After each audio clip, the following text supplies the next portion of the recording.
Communication today की इस webinar में उपस्थित सभी मित्रों का हार्दिक स्वागत, अभिनंदन और सायंकालीन नमस्कार। सर्वप्रथम आप सभी को विश्व विरासत दिवस की हार्दिक शुभकामनाएं। और विश्व विरासत दिवस पर चर्चा करने के लिए आज हम यहाँ एकत्रित हैं, अपने अपने क्षेत्र के 4 विशेषज्ञों के साथ, जो अपने अपने ढंग से लंबे समय से इस क्षेत्र में शोध, अनुसंधान और लेखन का कार्य कर रहे हैं। जैसा कि आप सभी को विदित है, कम्युनिकेशन टुडे जयपुर से प्रकाशित एक मीडिया त्रैमासिक है, जिसने अपने 26 वर्षों की प्रकाशन यात्रा को पूरा कर 27वें वर्ष में प्रवेश किया है। कम्युनिकेशन टुडे के इस मंच से हमने एक शुरुआत की वेबिनार्स की, और उस क्रम में आज ये 76वीं वेबिनार है जो हम विश्व विरासत दिवस के अवसर पर यहाँ आयोजित कर रहे हैं। इस संपूर्ण चर्चा को हम रिकॉर्ड करके YouTube चैनल के माध्यम से भी प्रसारित करेंगे, सोशल मीडिया के विभिन्न प्लेटफॉर्म्स के माध्यम से, ताकि ये विषय एक सीमित दायरे में सिमट के न रह जाएं और उस पर व्यापक रूप से कहीं एक जागरूकता की दृष्टि से या चर्चा की दृष्टि से हम एक माहौल को तैयार कर सकें। विश्व विरासत दिवस के अवसर पर जो हमारा आज का विषय है, मीडिया की क्या भूमिका हो सकती है इस धरोहर को बचाने के लिए, और इस पर संवाद करने के लिए हमारे साथ नेशनल म्यूजियम में प्रोफेसर मानवी सेठ, जो दिल्ली में काम कर रही हैं, राजस्थान विश्वविद्यालय के इतिहास विभाग और म्यूजियोलॉजी और कंजर्वेशन डिपार्टमेंट की पूर्व निदेशक प्रोफेसर विभा उपाध्याय हैं, संस्कृत कर्मी और कला आलोचक, जनसंपर्क कर्मी डॉक्टर राजेश कुमार व्यास हमारे साथ हैं, और राजस्थान विश्वविद्यालय के इतिहास विभाग के एसोसिएट प्रोफेसर और वर्तमान में म्यूजियोलॉजी और कंजर्वेशन डिपार्टमेंट के निदेशक डॉक्टर निक्की चतुर्वेदी हमारे साथ है, जो विषय के विभिन्न पक्षों पर अपना वक्तव्य रखेंगे, जिनका विस्तार से परिचय जब उन्हें हम आमंत्रित करेंगे अपने विचार प्रकट करने के लिए, उस समय मैं दूंगा। वस्तुतः किसी भी राष्ट्र के लिए उसकी विरासत का अपना महत्व होता है, और शायद ये वैश्विक स्थिति है। समय अपनी तेज गति से भागता रहता है, हम उस समय को वापस नहीं बुला सकते। वो अतीत के पन्नों में सिमट के रह जाता है, लेकिन ये अतीत की स्मृतियां कहीं हमें गुदगुदाती हैं। ये अतीत की स्मृतियां शायद वर्तमान को समझ करके भविष्य के लिए कहीं एक मार्गदर्शन भी हमें देती है। और उस इतिहास, व्यक्ति का जो इतिहास बोध है, और जब हम इतिहास बोध की बात करते हैं तो मुझे हिंदी के एक प्रख्यात साहित्यकार हजारी प्रसाद द्विवेदी की एक उन्होंने छोटा सा एक प्रसंग लिखा था, जो मुझे कई बार बहुत ही रुचिकर लगता है, कि एक मनुष्य ने ईश्वर से पूछा कि आपने मनुष्य को 2 आंखें सामने की ओर ही क्यों दी है, एक पीछे की ओर भी दे देते। हजारी प्रसाद द्विवेदी जी को उस समय तो ये उत्तर सूझा, उन्होंने कहा ईश्वर नहीं चाहता था कि मनुष्य पीछे की ओर देखे, लेकिन जब बाद में उन्होंने चिंतन किया तो उन्होंने कहा नहीं, मनुष्य के पास वो तीसरा नेत्र भी है, जो उसका इतिहास बोध है, जो कहीं उसे पीछे देखने के लिए भी प्रेरित करता है, और हम इतिहास के उन पन्नों से कहीं ना कहीं प्रेरणा पाते हैं। अब चुनौती हमारे पास ये है कि हम इस विरासत को कैसे आने वाली पीढ़ियों के लिए संरक्षित और सुरक्षित कर सकें। हमारी इमारतें जर्जर होती चली जाती हैं, समय के प्रवाह में इंसान तो कमजोर होता ही होता है, लेकिन चाहे वो आपकी कलाकृतियां हैं, चाहे इस तरह की इमारतें हैं, वो सब धीरे धीरे कहीं प्रभावित होते हैं। लेकिन जिस तरह से तकनीक विकसित हो रही है, क्या हम उस धरोहर को अक्षुण्य रख सकते हैं, और किस तरह से जनमानस में उस वैचारिक चेतना को बनाए रखें, ताकि वो हमारे वन क्षेत्र, पर्वत, लोक कला, नृत्य, शिल्प, कला, परिधान, व्यंजन, स्मारक, झील, मरुस्थल, भवन, शहर, न जाने कितने क्षेत्र हैं जिनको सुरक्षित संरक्षित करने की आवश्यकता आज महसूस की जा रही है। बरसों पहले जब हम भारतीय इतिहास को पढ़ते हैं तो शायद 1800 के आसपास इस तरह के कानून लागू करने की कोशिश की गई, जहां इन सबको संरक्षण करने की एक अभियान शुरू किया गया। लेकिन व्यवस्थित रूप से वैश्विक स्तर पर पहली बार यूनेस्को ने 1968 में एक परिकल्पना की और यूनेस्को वर्ल्ड हेरिटेज सेंटर बनाने की स्थापना की। उस समय शायद इस बात की परिकल्पना की गई कि हम इस धरोहर को सुरक्षित रखने की कोशिश करें, और 1982 में ट्यूनीसिया में आयोजित एक सेमिनार में इस बात पर बल दिया गया कि कहीं हम इस दिशा में आगे सोचें, और एक विश्व स्मारक दिवस के रूप में उसे मनाया गया। इसके पूर्व 1978 में दुनिया के 12 स्थलों को विश्व स्मारक स्थल के रूप में घोषित किया गया, लेकिन 1982 की जो अंतर्राष्ट्रीय सेमिनार थी उसे महत्वपूर्ण माना गया इस दृष्टि से, और कालांतर में इसका नाम विश्व विरासत दिवस 1983 में यूनेस्को ने इसको स्वीकार किया, और तब से प्रतिवर्ष ये मनाया जा रहा है। इस वर्ष की मुख्य थीम है हेरिटेज चेंजेस। पिछले वर्ष की थीम थी हेरिटेज एंड क्लाइमेट। तो हेरिटेज के साथ साथ पर्यावरण भी जो है उसकी एक बहुत बड़ी चुनौती है। तो अलग अलग थीम पर राष्ट्रीय अंतर्राष्ट्रीय स्तर पर यह आयोजन होते रहे हैं। जब आज मैं समाचार पत्रों के पृष्ठ पलट रहा था तो बहुत अधिक आलेख देखने को नहीं मिले।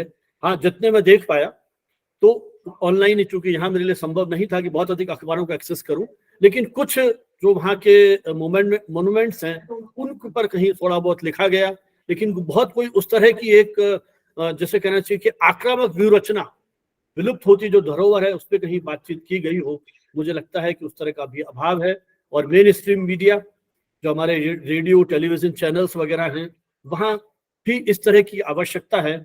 या सोशल मीडिया, मुझे लगता है कि जब हम, हालांकि राजेश जी को मैं अक्सर देखता रहता हूँ इनके सोशल मीडिया प्लेटफॉर्म पे, जहाँ भी जाते हैं तो उस स्थल के पीछे जो छिपी हुई पृष्ठभूमि है, उसके पीछे जो विरासत है, उसके पीछे जो विलक्षणता है, उसके पीछे जो किंवदंतियां हैं, लोक कथाएं हैं, क्या उन्हें हम सामान्य जो हमारे नागरिक हैं या जो प्रकृति प्रेमी हैं या यात्रा में जिनकी रुचि है, उनके सामने कहीं हम उनको प्रेरित कर सकते हैं?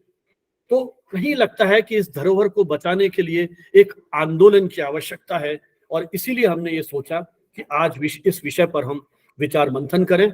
मैं देख नहीं पा रहा हूँ मानवी जी यदि हमारे बीच में आ गई हो। मानवी सेठ जी, आप यदि मुझे सुन रही हैं तो अपना वीडियो ऑन करें,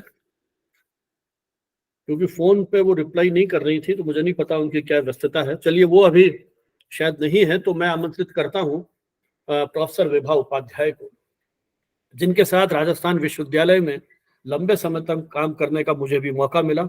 आप मूलतः इतिहास वेत्ता हैं, और बनारस हिंदू यूनिवर्सिटी आपने अपना इतिहास में एमए की उपाधि प्राप्त की, और वहीं से आपने पीएचडी की भी उपाधि भी प्राप्त की, और आपका पीएचडी प्राचीन भारत में भूमि दान की परंपरा उस विषय पर केंद्रित थी।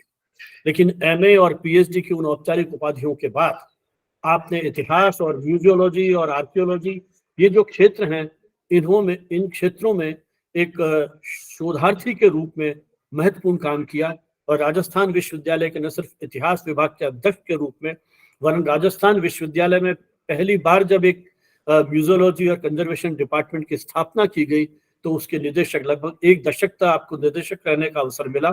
उसके माध्यम से जिस तरह से आपने काम किया वो एक तरह से ऐतिहासिक है। आपने इतिहास और म्यूजियोलॉजी के विभिन्न क्षेत्रों में जिस तरह से शोध पत्रों का प्रकाशन किया, इन केंद्रों से जिस तरह से पुस्तकों का प्रकाशन किया, उन्होंने हमारी इस धरोहर को संरक्षित करने की दिशा में एक आधारभूत काम किया है। आप देश की अनेक जो सोसाइटीज हैं, जो मुख्य रूप से इतिहास और उसके जो विभिन्न शाखाएं प्रशाखाएं हैं उससे जुड़ी हुई हैं, उनकी आप लाइफ मेंबर हैं, उनके एग्जीक्यूटिव बोर्ड में हुई हैं, और इसी के साथ जो हमारे महत्वपूर्ण एजेंसीज हैं हायर एजुकेशन की, वो यूजीसी है, एआईसीटी है, या राजस्थान माध्यमिक शिक्षा बोर्ड है, इनकी जो सिलेबस फॉर्मिंग कमेटी है, पाठ्यक्रम निर्माण समिति है, उनके साथ भी आप जुड़ी रही हैं। तो एक तरह से पूरे देश में इतिहास विषय को एक विधिवत अनुशासन के रूप में विकसित करने में, और उसको आधुनिक जो प्रवृत्तियां हैं उसके साथ जोड़ने में आपकी एक विशेष भूमिका रही है। आप जो epigraphical society of India, numismatic society of India, innovative research association Allahabad, Rajasthan history congress, nucleus आदि अनेक संस्थाओं से जुड़ी हुई रही हैं। आप मेंबर रही हैं कल्चरल सेक्टर ऑफ एआईसीटी की, member in committee making glossary in history by commission of scientific and technical terminology. वैज्ञानिक एवं तकनीकी शब्दावली आयोग ने बहुत बड़ा काम किया है हमारे देश में कि विभिन्न विषयों की जो तकनीकी शब्दावली है उसका हिंदी में एक मानक शब्दावली है वो तैयार की जाए, तो उसके एक मेंबर के रूप में भी आपने महत्वपूर्ण काम किया है। देश के अनेक राज्यों के जो पब्लिक सर्विस कमीशन हैं उसमें आपका जुड़ाव रहा। यूपीएससी के साथ आप जुड़ी रही, Indian council of historical research उसके साथ आप जुड़ी रही, और लगभग 31 विद्यार्थियों ने आपके निर्देशन में पीएचडी किया और 2 पोस्ट डॉक्टरल फेलो रहे। तो पूरा जो आपका एक जीवन आपने एक तरह से समर्पित किया अपने इस विषय को लेकर के। अब सेवानिवृत्ति के बाद भी आप इन अकादमिक कार्यों में सक्रिय हैं। मैं उनसे अनुरोध करूंगा कि वे इस विषय के विभिन्न पक्षों पर जो आप सोचती हैं उसके बारे में हमें लाभान्वित करें। प्रोफेसर विभा उपाध्याय।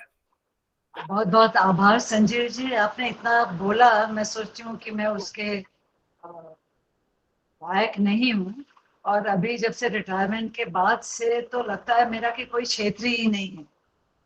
तो न तो हिस्ट्री रह गया है, न मिसोलॉजी, न विरासत। ऐसा कोई भी ऐसा क्षेत्र नहीं रहता है जिसमें कि लगता है कि बहुत अधिक पकड़ रह गई हो, क्योंकि अब फोकस जो है वो ज्यादा विस्तृत हो गया है। और उस विस्तृत फोकस में आज हम लोग चर्चा करने के लिए, वो भी आपके सहयोग से मुझे अवसर मिला है कि आज हम लोग चर्चा करने के लिए यहाँ उपस्थित हैं। मैं सभी को विश्व विरासत दिवस की बधाई, शुभकामनाएं देती हूँ। और विश्व के ही नहीं, भारत का भी विरासत दिवस यही मनाया जाता है, तो भारत के भी विरासत दिवस की शुभकामनाएं देती हूँ। और ये सोचती हूँ कि मैं केवल मीडिया ही क्यों, सभी के लिए ये बहुत इम्पोर्टेंट विषय है। मीडिया तो एक संप्रेषण का माध्यम है जिससे कारण बहुत अधिक जागरूकता मीडिया प्रस्तुत कर सकता है। तो मीडिया को भी बहुत शुभकामनाएं देती हूँ और बधाई देती हूँ कि इस काम में आगे आएंगे।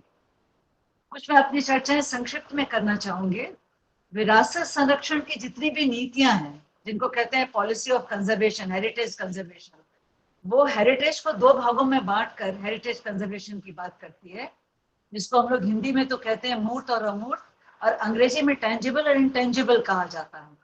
और जब वर्ल्ड हेरिटेज डे की चर्चा की जाती है तो आश्चर्यजनक रूप से इसका भी जब सूत्रपात हुआ, तो इसका सूत्रपात हुआ international day for monuments and sites, जो भौतिक अवशेष है हेरिटेज के, उनके संदर्भ में हुआ। और वेनिस चार्टर में सबसे पहले ये रखा गया और इसको कहा ही गया कि international council of monuments and sites के द्वारा ये प्रस्ताव, अभी जैसे संजीव जी ने बताया भी कि ये सारी चर्चाएं यूनेस्को के सामने रखी गई और यूनेस्को में ये प्रस्ताव पारित हुआ। तो पहले तो यूनिवर्सल डे ऑफ कल्चर बना, फिर उसके बाद यूनिवर्सल डे ऑफ आपका हेरिटेज की स्थापना।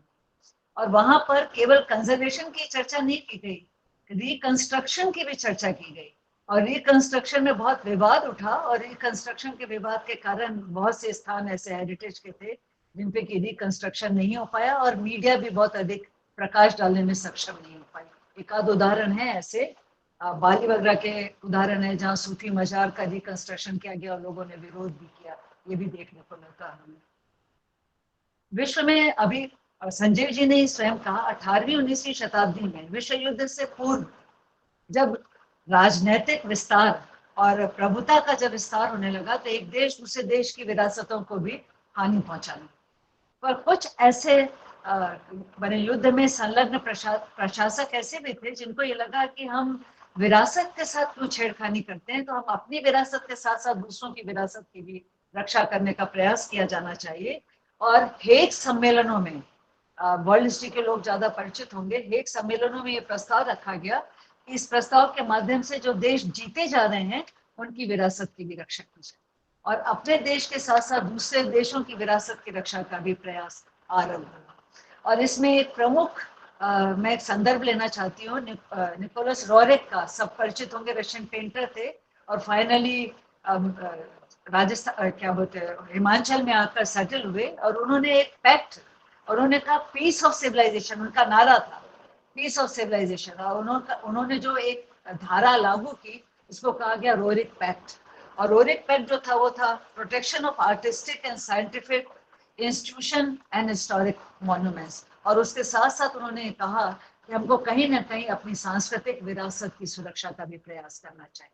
और इस रोरिक पैक्ट ने ही कहते हैं कि यूनेस्को में एक बहुत बड़ा प्लेटफॉर्म दिया और सारे विश्व की सभ्यताओं की विरासतों की रक्षा का प्रयास शुरू हुआ। एक तो रक्षा कर रहा है सांस्कृतिक विरासतों की, जिसमें धार्मिक भी है, आध्यात्मिक भी है, और हमारी परंपराएं भी हैं, भले वो परंपराएं हमारे पास भौतिक रूप में सुरक्षित नहीं है। और एक रक्षा कर रहा है वो हिस्टोरिकल मॉन्यूमेंट्स की, जहाँ मॉन्यूमेंट्स हैं, साइट्स हैं, और इनकी चर्चा कर रहा है, और वेनिस का चार्टर इसके लिए कार्य कर रहा था।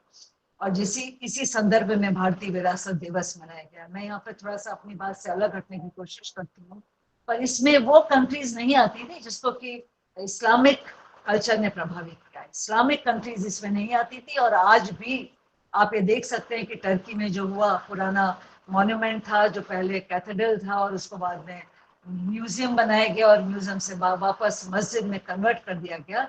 तो वहाँ जो विरासत का संरक्षण है आज बहुत बड़ा विश्व की धरोहरों के सामने प्रश्नवाचक चिन्ह के रूप में है। और इसी दृष्टि से जो साझी विरासतों की चर्चा होती है, मीडिया भी करता है। अभी थोड़े दिन पहले पढ़ा मैंने कि ये प्रयास किया जा रहा है, और आर्कोलॉजिकल सर्वे भी ये प्रयास कर रहा है, और ऐसे बहुत से ऑर्गेनाइजेशंस भी हैं जो ये प्रयास कर रहे हैं कि साझी विरासतों की रक्षा की जाए। पर उसमें उन साझी विरासतों की रक्षा की जा रही है जिनके साथ हमारे संबंध अच्छे हैं। हमारे मतलब किसी भी देश के दूसरे देश के साथ संबंध अच्छे हैं। हमारी इतनी भी हिम्मत नहीं है कि अफगानिस्तान में जो टूटी हुई हमारी विरासत है, बौद्ध विरासत है, हम उसकी चर्चा कर सकें या वहां जाकर कोई कार्य कर सकें। तो ये बहुत बड़ा विरासतों के संरक्षण में साझी विरासत जो कि प्राचीन विरासतें हैं उनके संरक्षण का प्रयास न तो कोई सरकार करने में सक्षम है, और न मीडिया ही बहुत अधिक उसको कहना चाहिए कवरेज करने में सक्षम हो सकता। अब आती मैं बात कुछ मीडिया की करनी थी। मीडिया जो ये शब्द है, मैं सोचती हूँ बहुत आधुनिक शब्द है, और 17वीं 18वीं शताब्दी में मीडिया का एक संप्रेषण का सशक्त माध्यम के रूप में उभर कर आता है। जब प्रिंटिंग प्रेस वगैरह का आरंभ हुआ तो उस दृष्टि से शुरू हुआ, और आज तो मीडिया के बहुत अधिक आयाम हमें देखने को मिलता। अभी चर्चा की, संजीव जी ने सोशल मीडिया की चर्चा की, और सोशल मीडिया में बहुत से लोग बहुत काम भी कर रहे हैं और लोग जुड़ भी रहे हैं। पर सोशल मीडिया का जो प्लेटफॉर्म है उसका जितना दुरुपयोग हो रहा है, उस दृष्टि से मीडिया को बहुत अधिक सजग रहने की जरूरत है। बहुत से देश हैं जिन्होंने ऐसे सोशल मीडिया उसको बैन कर दिया है, और हमारे यहाँ भी सोशल मीडिया बहुत बार देखे आप तो मजाक का विषय देखने को मिलता है। तो जिस प्लेटफॉर्म के लिए सोशल मीडिया की स्थापना की गई, मैं सोचती हूँ कि उसमें बहुत अधिक सजग रहने की जरूरत है। और विरासत संरक्षण की दृष्टि से यदि सोशल मीडिया एक ऐसा उद्देश्य लेकर चलती है और ऐसे ग्रुप्स को ऑर्गेनाइज करती है तो उसका योगदान बहुत अधिक फलीभूत होगा। मैं बहुत अधिक मीडिया पे बोलने के अधिकारी नहीं हूँ, पर जब भी मीडिया की ड्यूटीज और रिस्पॉन्सिबिलिटीज, उत्तरदायित्व और अधिकारों की बात सामने आती है तो मेरे को बहुत अधिक कहना चाहिए एक ग्लानि या एक क्षोभ सा होता है। और उस क्षोभ के कारण बहुत बार अखबार पढ़ने की इच्छा नहीं, ना तो अखबार पढ़ते हैं ना न्यूज देखते हैं। तो इस दृष्टि से मीडिया का जो उत्तरदायित्व है, अधिकार जो है, वो बहुत बड़ा प्रश्नवाचक है। कई बार तो मीडिया बहुत आक्रामक दिखाई देती और कई बार मीडिया बेचारा दिखाई देती। तो इन दोनों मीडिया के पक्षों में किस प्रकार मीडिया काम कर पाएगी एक बहुत बड़ा चर्चा का विषय। तो यदि वो ऑब्जेक्टिवली ये प्रस्तुत करती है जो हो रहा है, विरासतों के साथ जो हो रहा है उनकी चर्चा करती है, उसके संरक्षण के लिए किसी माध्यमों को आगे आने का अवसर देती है, लोगों को जागरूक करती है, तब तो मैं सोचती हूँ कि ये किसी न किसी तरीके से मीडिया का योगदान होगा। और मैं ये भी समझती हूँ कि आज का ये जो वेबिनार है ये मीडिया को भी सजग करेगा कि आप यदि सोशल मीडिया के माध्यम से कुछ काम कर रहे हैं तो आपको इस दृष्टि से भी सोचने की आवश्यकता है। ना तो आप बेचारे बनेंगे और ना आक्रामक। यदि आप एक चैनल में डालकर किसी भी दिशा में अपने प्रयासों को आगे लाते हैं तो मैं सोचती हूँ कोई सरकार आपको रोक नहीं सकती। यहाँ मैं कुछ कन्फेस करना चाहती हूँ कि मेरी जो अकादमिक परवरिश है वो मुख्य रूप से प्राचीन भारतीय इतिहास के साथ जुड़ी। तो कोई भी जब विषय मेरे सामने आता है तो मैं खोजने लगती हूँ कि प्राचीन भारत में यदि कुछ हुआ था या नहीं हुआ था। अभी कहा रहा संजीव जी ने कि हेरिटेज कंजर्वेशन में खाली हिस्टोरिक मॉन्यूमेंट्स या उनकी चर्चा ही नहीं है, प्रकृति है, हमारे संस्कार हैं, हमारी परवरिश है, हमारी परंपराएं, ऐसे बहुत से विषय हैं जो कि हमारी हेरिटेज, हमारी विरासत है, हमारी धरोहर है। और इस दृष्टि से यदि हम वैदिक साहित्य को देखें तो हमारे पास असंख्य उदाहरण है। वहां जो प्रकृति है वो सहचरी है, वो माता है। और आपका आश्चर्य होगा कि बड़े बड़े सूक्त रच दिए गए, नदी सूक्त है, पृथ्वी सूक्त है वैदिक साहित्य में, जो हमें चर्चा करते हैं, एनवायरमेंट की चर्चा करते हैं, एनवायरमेंट की सुरक्षा की चर्चा करते हैं। नदियां किस प्रकार मानव का साथ देती हैं और मानव किस प्रकार प्रकृति को किस प्रकार रक्षा कर सकता है, ये सारी जानकारी हमें वैदिक साहित्य क्यों कहिए, महाकाव्यों में, बौद्ध और जैन साहित्य में भी हमें विस्तार से इसकी जानकारी मिलती है। और जहां विरासत बनाने की चर्चा हो और विरासत के संरक्षण की चर्चा हो, तो वो संदर्भ भी हमें भारतीय आधुनिक साहित्य में देखने को मिलते हैं। और एक बहुत अच्छा नोमेनक्लेचर है इष्टापूर्त। इष्टापूर्त हमारा धार्मिक कृत्य है, रोज का रिचुअल है। कुछ रिचुअल ऐसे हैं जो हम रोज करते हैं, वो आते हैं इष्टापूर्त का एक भाग है। और जो दूसरा भाग है वो जो हम कभी कभी करते हैं वो इष्टापूर्त है। और वो इष्टापूर्ति है इस प्रकार की विरासतों का निर्माण करना, कुएं खुदवाना, धर्मशालाएं बनवाना, पेड़ लगवाना, ऐसे पेड़ लगवाना जो छायादार पेड़ हो, और जो बन गए हैं उनकी संरक्षा करना, ये इष्टापूर्त हमारे दैनिक रिचुअल जो कि हमें इस धार्मिक साहित्य में देखने। और आपको आश्चर्य होगा कि केवल बनाना ही नहीं, संरक्षण की चर्चा में बहुत विस्तार से। और संजीव बनावत सर तो जैन साहित्य के भी ज्ञाता हैं, और आपको ध्यान होगा कि जैन शिलालेख संग्रह में जैन प्रशासकों के साथ साथ व्यक्तिगत प्रयासों की चर्चा मिलती है जो कि संरक्षण का काम कर रही है, विरासत संरक्षण का काम कर रही है। इस संदर्भ में जब आपने कहा मुझे कुछ बोलना है, तो एक संदर्भ मिला मुझे अग्नि पुराण का संदर्भ। और आपको आश्चर्य होगा कि अध्याय मिलते हैं, वहां अध्याय मिलते हैं। उस अध्याय का नाम ही जीर्णोद्धार विधि कथन। जीर्णोद्धार विधि कथन, किसी भी मंदिर के अवशेष, यदि शिवलिंग टूट गया है तो उसका जीर्णोद्धार कैसे होगा, और उसका यदि हम उसको डिस्पोज करना चाहते हैं तो क्या विधि होनी चाहिए।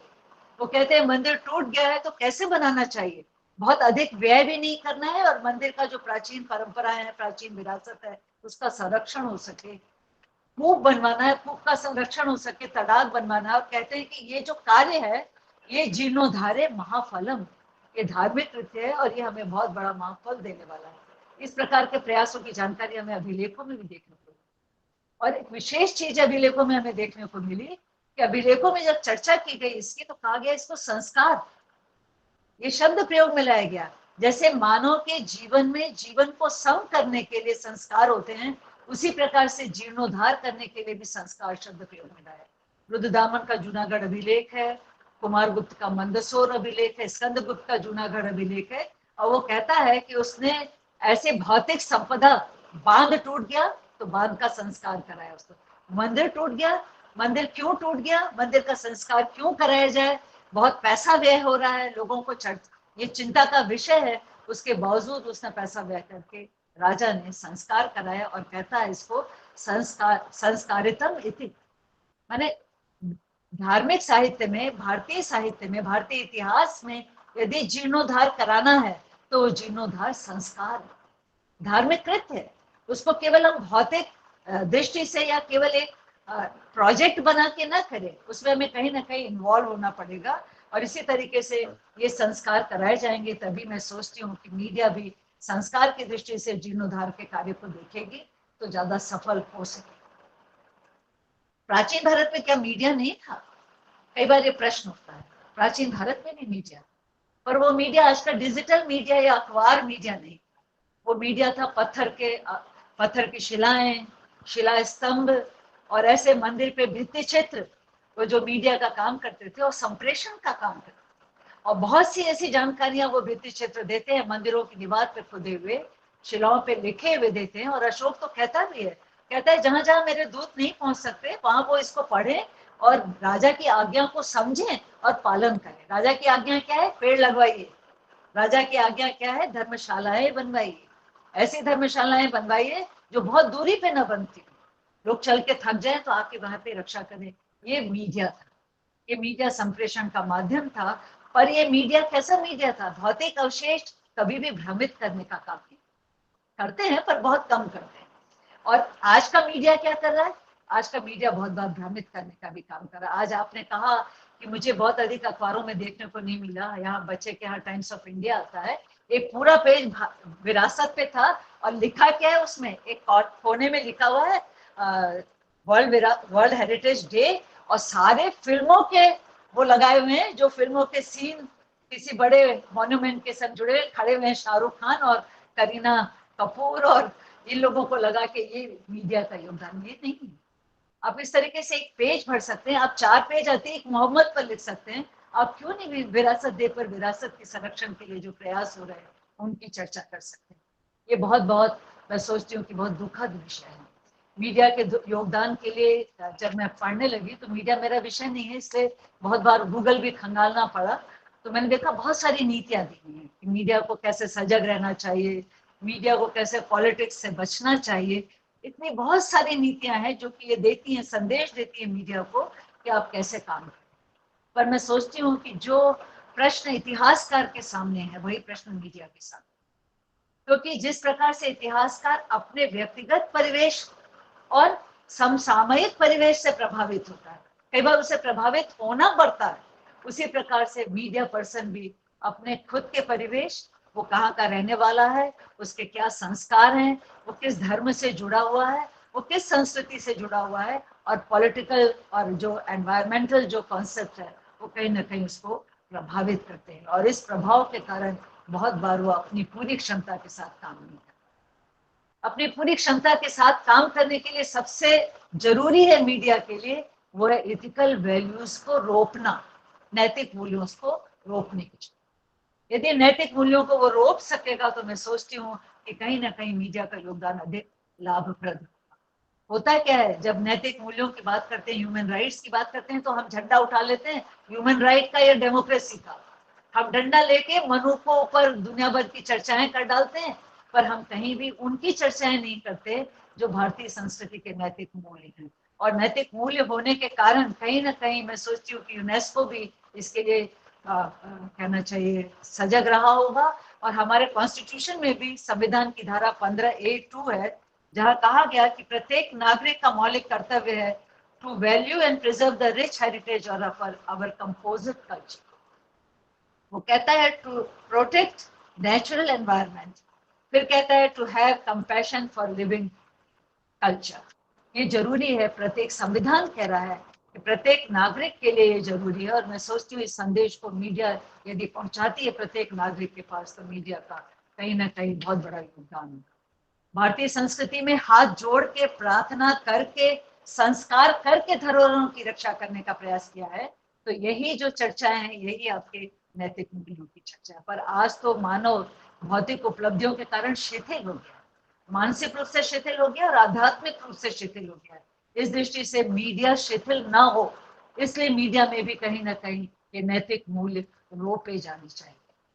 स्वयं नहीं कर सकता तो मैं सोचती हूँ कि बड़े ऑर्गेनाइजेशंस जो मीडिया के हैं कहीं ना कहीं उनको ऐसे कोर्सेज होने चाहिए, वर्कशॉप होने चाहिए, जहां उनको उनकी ग्रूमिंग की जाए, इस तरीके की ग्रूमिंग की जाए कि वो इस तरीके की चर्चाएं कहें जहां नैतिक मूल्य उनके साथ जुड़े।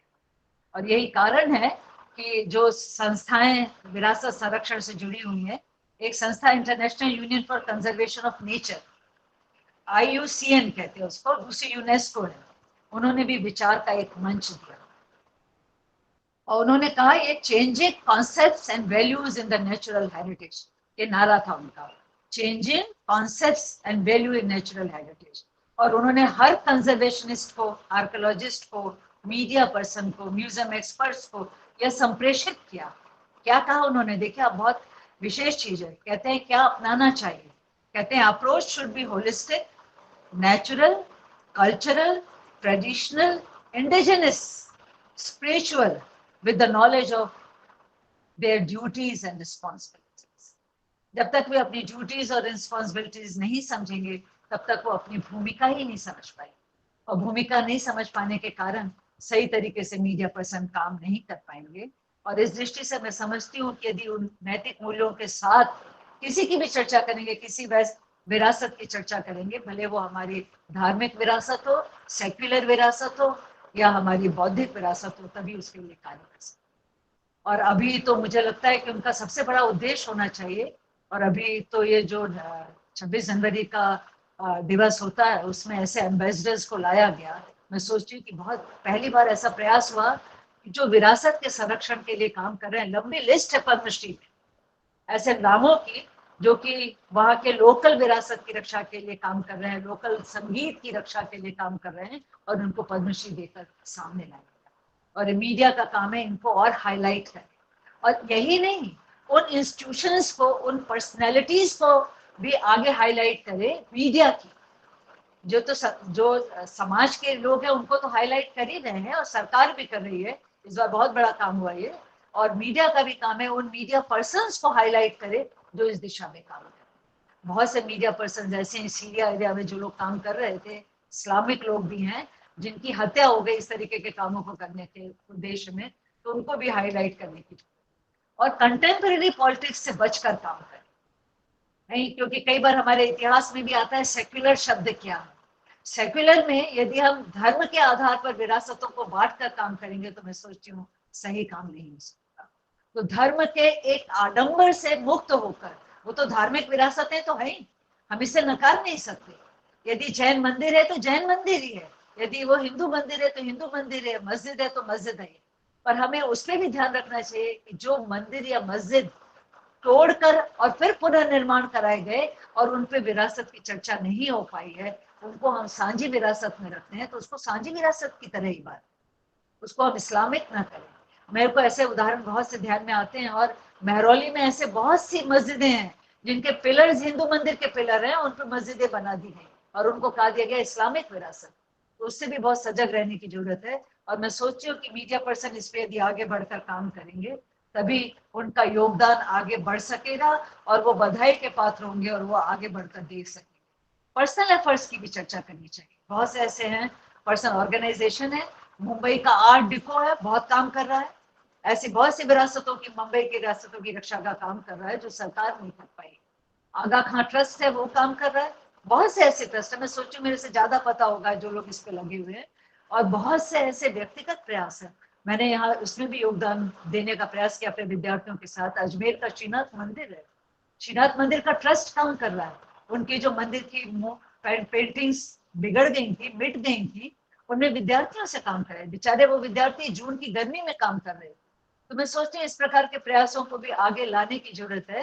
ये काम मीडिया ही बहुत अच्छे तरीके से कर सकता है, क्योंकि मीडिया के बहुत बहुत बहुत आयाम है और बहुत हाथ है।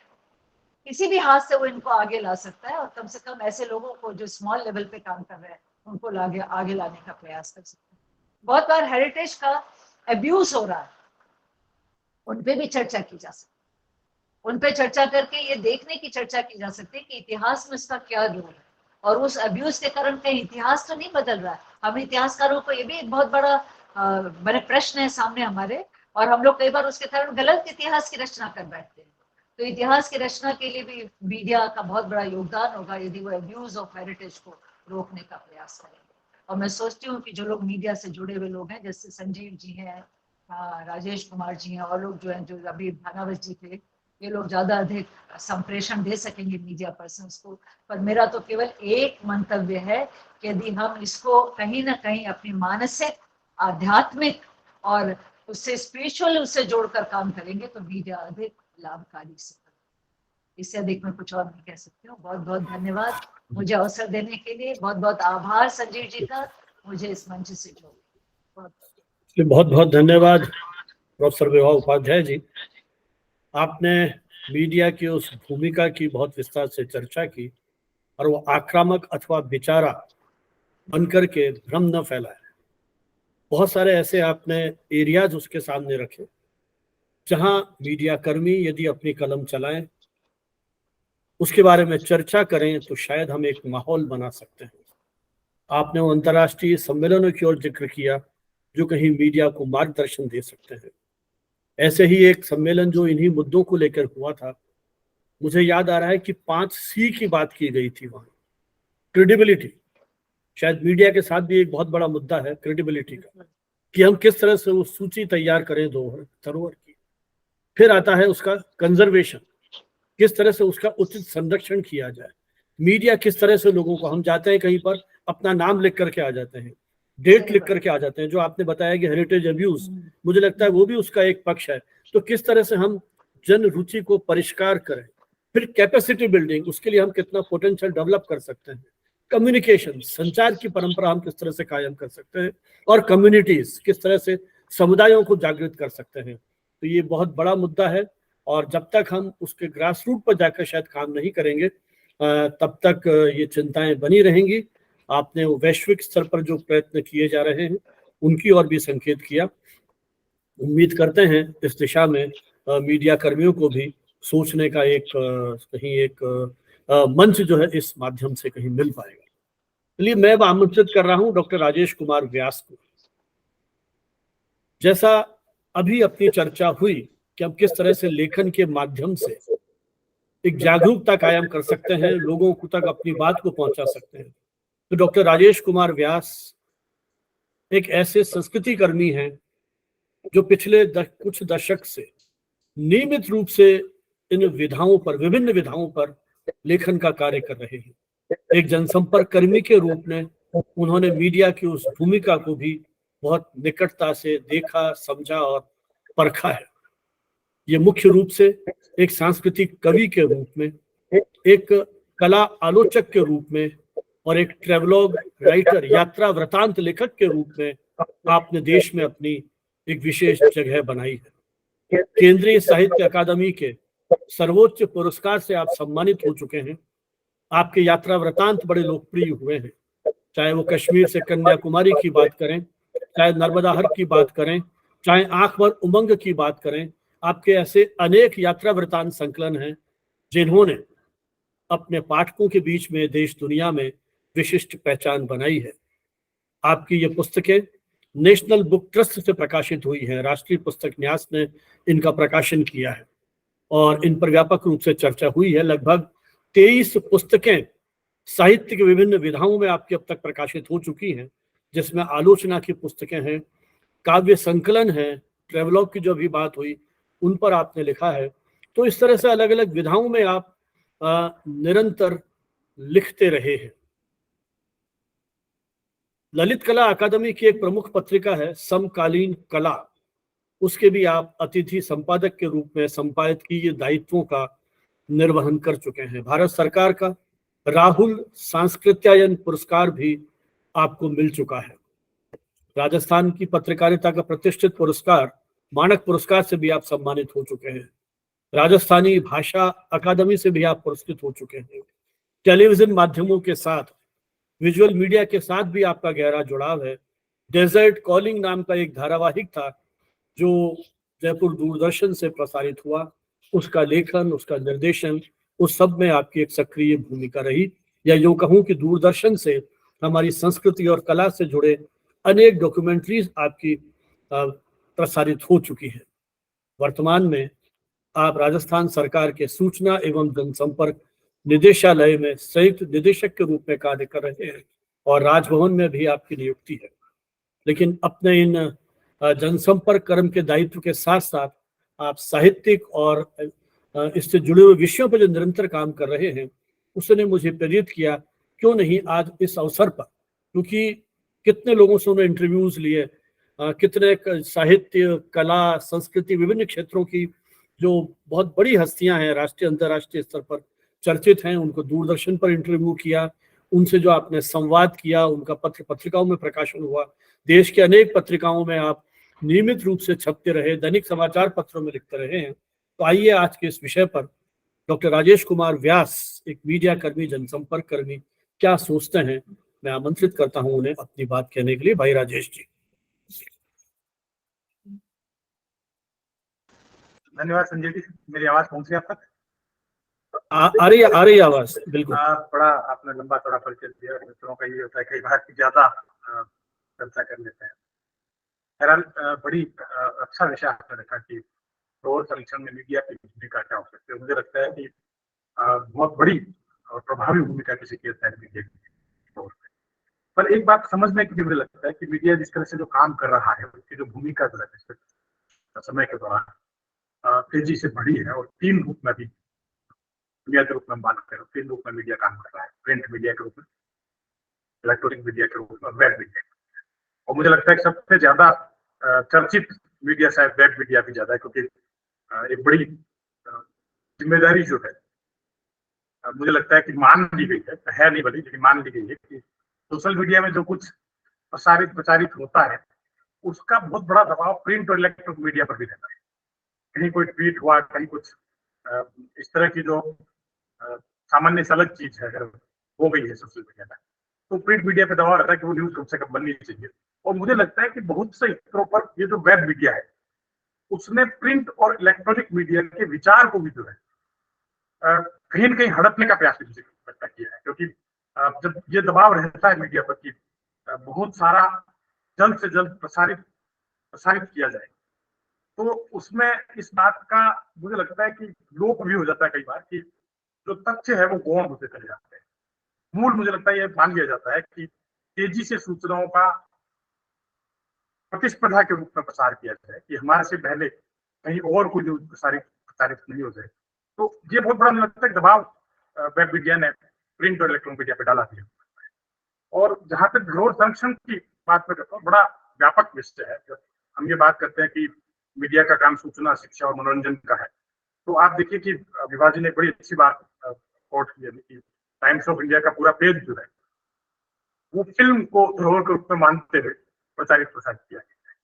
तो मुझे लगता है कि ये जो पॉइंट होना चाहिए, ये एक बड़ी सीमा भी है हम लोगों की मीडिया कर्मियों की। मुझे लगता है कि मैं कई बार ये अनुभूत करता हूँ कि जो वास्तविक मूर्त और जो अमूर्त धरोहर दो रूप में हमारे यहाँ पे विरासत देखने में, जो सामाजिक परंपराएं हैं, प्रथाएं हैं, भाषा, संगीत, जो इमारतें हमारी जो जितनी भी जो है, और भी सारी जो स्मारक जो हमारे जो है, वो तमाम हमारी धरोहर है। लेकिन एक बड़ी सीमा मुझे लगती है उनके प्रति जो आकर्षण है, वो पर्यटन का आकर्षण तो है उनके प्रति, लेकिन उनके मौजूद रहने के प्रति जो चिंता होनी चाहिए, जिस तरह का विचार प्रसारित होना चाहिए, मुझे लगता है वो बहुत कम स्तरों पर हुआ। और उसके पीछे बड़ी भूमिका मुझे लगता है कि मीडिया की भी है। मैं कई बार यह भी अनुभूत करता हूँ कि तमाम हमारे यहाँ पर जो धरोहर जो है वो केवल उन्हीं की चर्चा होती है जो पुस्तकों में आ चुकी है, या फिर उनकी चर्चा होती है जो मीडिया के द्वारा प्रसारित की जा रही है। बहुत सारी, क्योंकि मैं घुमक्कड़ हूँ तो करीब करीब देश दुनिया में घूमता रहता हूँ, और मुझे लगता है बहुत सारी ऐसी धरोहर भी है जिसकी चिंता किसी स्तर पर हो नहीं रही है, और उसके कारण बहुत से स्तरों पर हम लोग उस धरोहर से, उस विरासत से महरूम भी होते चले जाते हैं। आप लोगों ने इस बात को गौर किया होगा कि धरोहर संरक्षण का काम पुरातत्व विभाग भी करता है, पर्यटन विभाग भी करता है, कला संस्कृति विभाग भी करता है, अपने अपने स्तर पर मीडिया भी करता है काम। बट बहुत से स्तरों पर आप ये भी देखो, बहुत अच्छी सी कोई विरासत है, वहां पर हम लोग पहुंचते हैं तो एक बोर्ड दिखाई देता है, और ये इच्छा होती है कि शायद उसके बारे में अच्छी सी कोई जानकारी मिलेगी, और पहुंचते हैं तो पता लगता है कि उसमें धरोहर संरक्षण एक्ट जो है उसकी पूरी चर्चा होती है, उस धरोहर के बारे में कोई जानकारी वहां पर उपलब्ध नहीं है। ये बात मैं इसलिए कह रहा हूँ कि बहुत सारी धरोहर जो है उनकी सूचना सामग्री भी लोप हो गई है। अभी कुछ समय पहले कालिंजर जाना हुआ है, खजुराहो से करीब 100 किलोमीटर की दूर है। खजुराहो डांस फेस्टिवल जाता हूँ मैं, तो मुझे लगा कि वहां जाना चाहिए, क्योंकि नीलकंठ का एक बहुत खूबसूरत सा मंदिर है, उसके बारे में बहुत कम लोगों को पता है। और जब हम अपने पुराणों में, धार्मिक ग्रंथों में जाते हैं तो पता चलता है कि 3 नीलकंठ हमारे यहाँ प्रदेश में है। एक हरिद्वार में नीलकंठ का मंदिर है, एक हमारे अलवर में राजस्थान में पहला के ऊपर, और कालिंजर का जो नीलकंठ मंदिर है वहां कहते हैं कि शिव ने हलाल किया, उसके बाद तपस्या की थी वहां पर, उसका ऐतिहासिक महत्व भी है। तो खैर ये पौराणिक आख्यान है, पौराणिक महत्व इन चीजों का।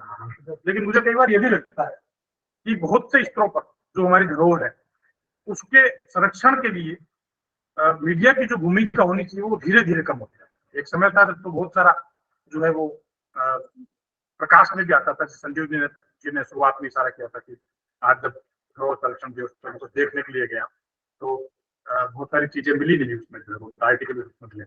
मुझे लगता है इसका बड़ा कारण यह भी है, समाचार पत्र पत्रिकाओं में संपादक संस्था किसी जमाने में हुआ करती, और वो संपादक संस्था जो विषय विशेषज्ञ है, धरोहर से जो जुड़े हुए हैं, उनसे लिखवाया करती थी कि कैसे उससे लिखवा लिया।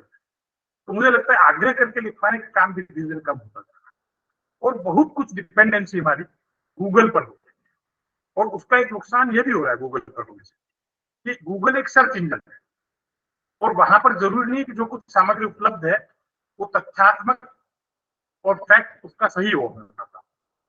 मैं इसलिए बात कर रहा हूँ कि एक मैगजीन, बड़ी मैगजीन के अंदर एक बार राजा रवि वर्मा की पेंटिंग का प्रकाशन आवरण के रूप में हुआ, और ये कहा गया कि राजा रवि वर्मा की पेंटिंग है।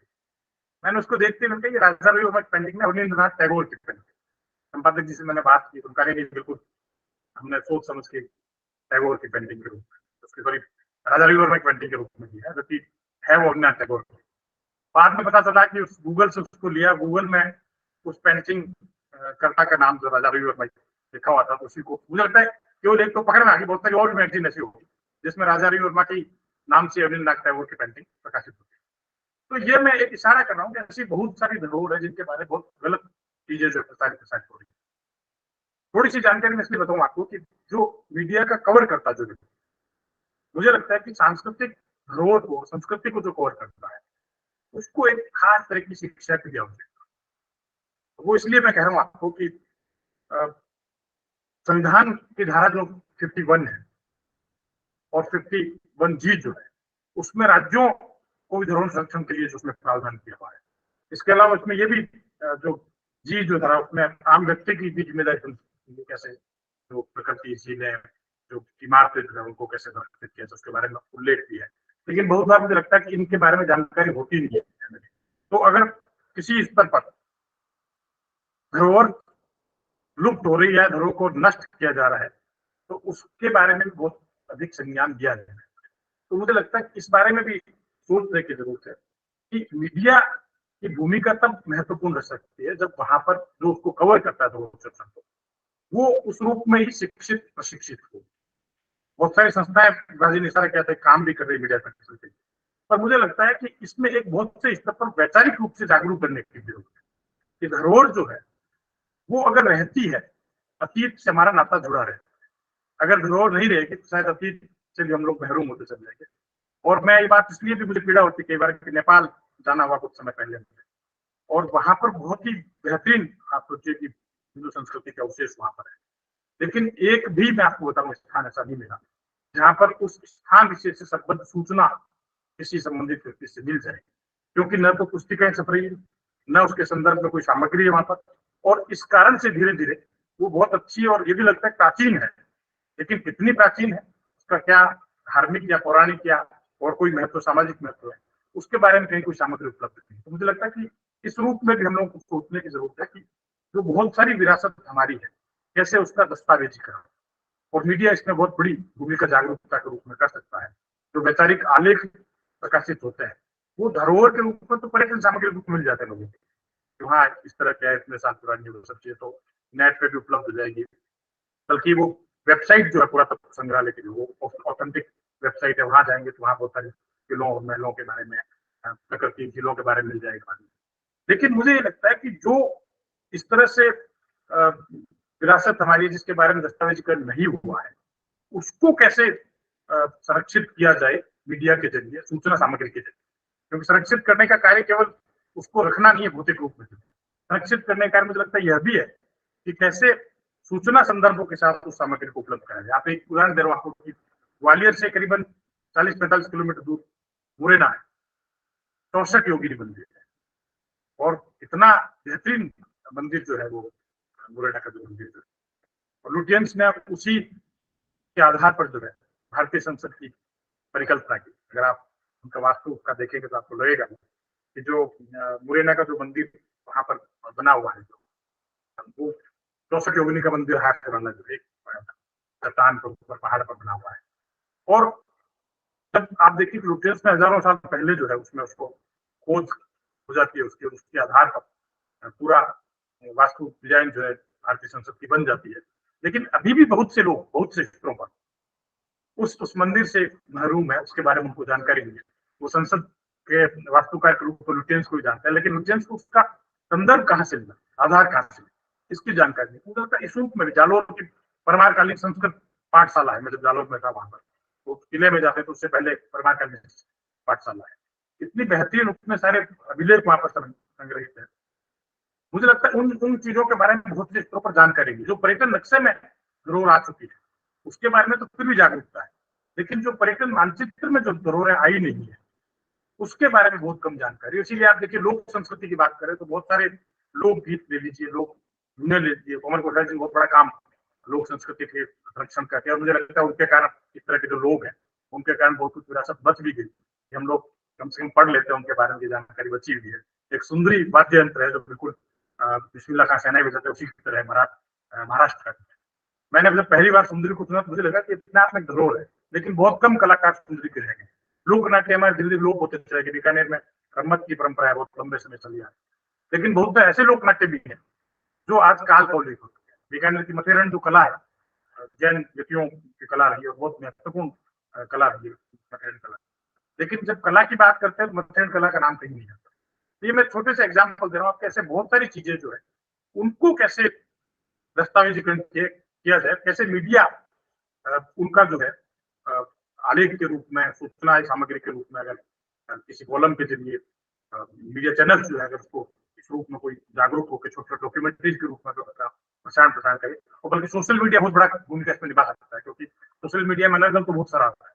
लेकिन मैंने एक बात को गौर किया, इस बात को, कि अगर सोशल मीडिया के जरिए भी, जैसे अभी कुछ समय पहले ही मैंने एक ट्विटर में देखा कि भारत का पहला संविधान उद्यान कहाँ पर, लोग टूट पड़े लाइक करने में, और लोग उसके जिज्ञासा के लिए बात होता है। तो जो पहला संविधान उद्यान हमारे यहाँ पे राजभवन में बना था, तो इस तरह की जो चीजें अगर है, जो संस्कृति संबंधित, धरोहर संबंधित चीजें अगर सोशल मीडिया पे भी शेयर की जाती है, उसके प्रति जिज्ञासा जगाई जाती है, तो बहुत सारे लोग जुड़ सकते हैं। लेकिन सवाल ये भी है कि कैसे ऑथेंटिक रूप में चीजों को लाया जाए। मुझे लगता है संपादक संस्था की जरूरत सोशल मीडिया में भी, संपादक मीडिया की जरूरत प्रिंट मीडिया में भी है और इलेक्ट्रॉनिक मीडिया में है। मूल बात है मीडिया का जो एजुकेशन है वो किस रूप में हो, ताकि ये धरोहर, क्योंकि अगर धरोहर नहीं बचेगी तो शायद मुझे लगता है हम भी नहीं बचेंगे। तो बहुत सारी चीजें मुझे लगता है कि मैं अगर बात करूँ तो मेरे पास तो इतने सारे संदर्भ है कि शायद उनका कहीं कोई वो नहीं होगा। मैं चाह रहा था कि इस पर तो एक अलग से व्याख्यान होता तो ज्यादा बेहतर होता है, कैसे धरोहर के लिए मीडिया का उपयोग किया जा सकता है।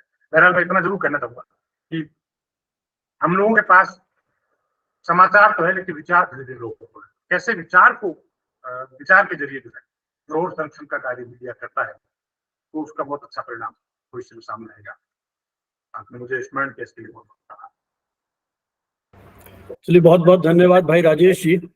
आपने बिल्कुल सही उस पीड़ा और व्यथा को अपनी उजागर किया है कि विलुप्त होती संपादकीय संस्था और पत्रकारिता के धीरे धीरे विचारहीन होने की जो स्थिति है वो शायद इस सारे परिवेश के लिए जिम्मेदार है। और ऐसे में मुझे लगता है कि जो आम आदमी है, सजग व्यक्ति है, वो शायद इस कमी को पूरा कर सकता है। अभी कुछ समय पहले हमारे इसी मंच पर हमने एक ट्रेवलॉग जो अपना एक वीडियो चलाती हैं, नवीना चक्रवर्ती कलकत्ता से, उनको बुलाया और उन्होंने स्टोरी टेलिंग पे और इस पर बातचीत की। उसमें हमारे मैक्सिमम व्यूज अभी तक जो हमारी वेबिनार्स हुई है, मोर देन 700 हमको उस पर मिले। तो और उनका यही काम है, ऐसे एक नहीं है, मेरे ख्याल कई होंगे, आप भी जगह जगह जाते हैं। तो हम किस तरह से उन जो आपने जिक्र किया ना कि भूले बिसरे जो स्थान है उन पर वो लोग जा रहे हैं और अपने हिसाब से, क्योंकि आज टेक्नोलॉजी बड़ी यूजर फ्रेंडली हो गई है। आप मैं थोड़ा बहुत हम टेक्नोलॉजी समझते हैं, तो इस तरह के टूल्स हैं कि हम उन वीडियोस के माध्यम से और यूट्यूब पे उसे अपलोड कर दें। तो मेरे ख्याल वो जो प्रचार प्रसार का माध्यम है। आपका माइक बंद है राजेश जी, कुछ कहना चाहते हैं शायद आप? अच्छा, जो आपने संजीव जब कह रहा हूँ आपको, मैं एक कॉलम लिखता हूँ पत्रिका में। हाँ, कई बार बिल्कुल जैसे नगाड़ा पे मैंने लिखा या किसी लोक कला पे लिखा, मुझे लगा इतने लोगों ने उसको पढ़ा उसको, इसका मतलब एक बात तो स्पष्ट है कि लोग जानने के प्रति उत्सुक है, जानने के लिए, और धरोहर के प्रति भी उनकी जिज्ञासा है पूरी तरह से। लेकिन जिस तरह की सामग्री मिलनी चाहिए, क्योंकि बहुत मीडियोकर चीजें मतलब सामने है, बहुत सतही रूप में जो है चीजें पेश की जा रही है, परोसी जा रही है। तो मुझे लगता है कि आम पाठक जो है अभी भी बहुत गहन जानकारियों के लिए उत्सुक रहता है, और मीडिया ने मुझे लगता है कई बार अपने स्तर पर इस बात को मान लिया कि गंभीर या अच्छी सामग्री जो अगर देंगे तो शायद पाठक नहीं बने। लेकिन मेरा ये कहना है कि जब जब कोई इस तरह की अच्छी सामग्री जाती है तो उसके बहुत सारे पाठक भी बनते हैं, बहुत सारे दर्शक भी बनते हैं। और इसका उदाहरण भी आप देखिए, अभी वापस शायद बहुत लोगों ने उसका आस्वाद किया। रामायण का जब वापस टेलीकास्ट हुआ कोविड के टाइम में, तो बहुत ज्यादा व्यूअर्स उसके उभर कर सामने। इसका मतलब जो हमारा अतीत है उसके प्रति मोह अभी भी बना हुआ है, और मुझे लगता है इस मोह के जरिए अगर हम भविष्य की धरोहर को संजो लेते हैं, भविष्य के रूप में धरोहर को संजो लेते हैं, तो शायद बहुत बड़ा काम हम कर सकते हैं। बिल्कुल। तो हमारे जो टीवी चैनल्स हैं उनमें भी कुछ इस तरह के प्रयोग हो रहे हैं। तो अपनी भाषा में, अपने प्रतीकों में यदि बात की जाए तो मुझे लगता है कि एक सीमा तक इन चुनौतियों का हम सामना कर पाएंगे। और जो आपने बात की कि पाठक जानना चाहता है, तो हम भी यही कहते हैं कि मीडिया की भूमिका रुचि परिष्कार की भी है। तो किस तरह से वो जो संपादक है उसका खुद का कितना अनुभव है, क्या वो साहित्यिक सांस्कृतिक प्रतिभा संपन्न नेतृत्व इन दैनिक समाचार पत्रों को मिल रहा है कि नहीं मिल रहा है, मुझे लगता है वो चुनौती है। केवल पृष्ठ भर देना, जैसा विभा जी ने कहा, आपने भी उस बात को रेखांकित किया कि उन फिल्मी सितारों के माध्यम से चीजें इजीली अवेलेबल है। और आपने बिल्कुल सही कहा, ये गूगल पे तो बहुत बड़ी चुनौती है। अभी हमने कोई एक वो जो हमारे यूजीसी के मूक कोर्सेज हैं उस पे एक एपिसोड बना रहे थे, तो जो उसके एडिटर्स थे उन्होंने वो जो जैसे पुरानी ट्रॉफी दादा साहब फाल्के की ट्रॉफी है वो गूगल से ले ली, तो अपने मित्र हैं, आपके भी कॉमन फ्रेंड है श्याम माथुर जी, उन्होंने बताया कि ये ट्रॉफी है ही नहीं। तो ऐसे बहुत सारे उदाहरण हैं। वो जो हमारे युवा साहित्यकार, जो अभी बड़े साहित्यकार हैं, उनके युवा काल के फोटो, वो प्रेमचंद का है या सुमन जी का है, किसका है पता ही नहीं है। तो ऐसी गलतियां होती हैं, इसलिए अधिकृत स्रोतों से यदि वो नहीं होगा, क्योंकि फिर ये जो अखबार हैं ये इतिहास के स्रोत बन जाते हैं आने जाने वाले समय में, तो वो गलती आगे भी चलती है। तो मुझे लगता है ये एक बहुत बड़ा दायित्व और जिम्मेदारी पत्र पत्रिकाओं पर है और अब सुधी लेखकों पर और पाठकों पर है। चलिए इस चर्चा को आगे बढ़ाएंगे। हमारे यहाँ राजेंद्र भानावत जी हमारे साथ जुड़े हुए हैं, वो लगातार चैट बॉक्स में बहुत सारे प्रश्न उठा रहे हैं और कुछ मित्र हैं जो बार बार हैंड रेस कर रहे हैं। तो बस 5-10 मिनट का और ध्यान रखिए आप। हम डॉक्टर निखिल चतुर्वेदी को सुनना चाहेंगे जो उनका अनुभव अपने क्षेत्र का है। उसके बाद ये सत्र चर्चा के लिए खुला है। आप सब जितने आतुर हैं तो लगता है कि इसमें कहीं न कहीं आप सभी का इन्वॉल्वमेंट है। तो मैं आमंत्रित करूंगा डॉक्टर निखिल चतुर्वेदी को, जो इस समय राजस्थान यूनिवर्सिटी में centre for museology and conservation इसकी डायरेक्टर हैं। लगभग 20-22 वर्षों का आपका अनुभव इतिहास विभाग में अध्यापन का, और इस समय इतिहास विभाग में आप एसोसिएट प्रोफेसर के रूप में काम कर रही हैं। और हमारे यहाँ गुरु गोविंद सिंह चेयर है, उसके साथ भी आप डिप्टी डायरेक्टर, डिप्टी चेयरपर्सन के रूप में जुड़ी हुई हैं। उन्होंने जो बुद्धिज्म का जो प्रारंभिक दौर है, अर्ली बुद्धिज्म, उस पर आपका विशेष रिसर्च है और उसको आपने नेशनल इंटरनेशनल लेवल पर बाहर भी जाने का आपका मौका मिला है। तो अपनी उस शोध को आपने एक तरह से वहां तक पहुंचाया है। और आपका जो दूसरा एरिया है वो है राजस्थान की जो संस्कृति है और उसके विभिन्न पक्षों को आपने एक तरह से इंटरप्रेट किया है एक इतिहासकार की दृष्टि से। और आपकी अनेक पुस्तकें, लगभग 7 पुस्तकें आपने अब तक लिखी और संपादित की हैं। और कल्चरल टूरिज्म और बिश्नोई समाज राजस्थान के, उस पर आपका विशेष काम है। कई प्रेस्टिजियस अवार्ड आपको मिल चुके हैं। सार्क रिसर्च ग्रांट 2014-15 आपको मिल चुकी है और अनेक तरह के एकेडमिक एंगेजमेंट से आपका जुड़ाव है। और मैं तो आपको स्टूडेंट लाइफ से एक तरह से जानता हूँ, एक डिबेटर के रूप में, थिएटर आर्टिस्ट के रूप में आपने अपनी एक विशेष पहचान बनाई है। और अब अध्यापन के क्षेत्र में भी आपने नए एक तरह से प्रतिमान कायम करने की दिशा में आगे बढ़ रही हैं। मैं डॉक्टर निखिल चतुर्वेदी से अनुरोध करूंगा कि जो कुछ आपका अनुभव अपने अध्यापन का और इस विषय में रुचि का है वो हमारे साथ साझा करें। डॉक्टर निखिल चतुर्वेदी। बहुत बहुत धन्यवाद सर। थोड़ा सा मैं चेक करना चाहूंगी कि मेरा पावर पॉइंट आप लोगों को दिख रहा है बस। हाँ, उसमें कुछ अगर समस्या है तो बता दीजिएगा। मैं बस सोच रही थी कि थोड़ा सा मीडिया की बात है तो मैं थोड़ा विजुअल्स दिखा करके अपनी बात कहूँ।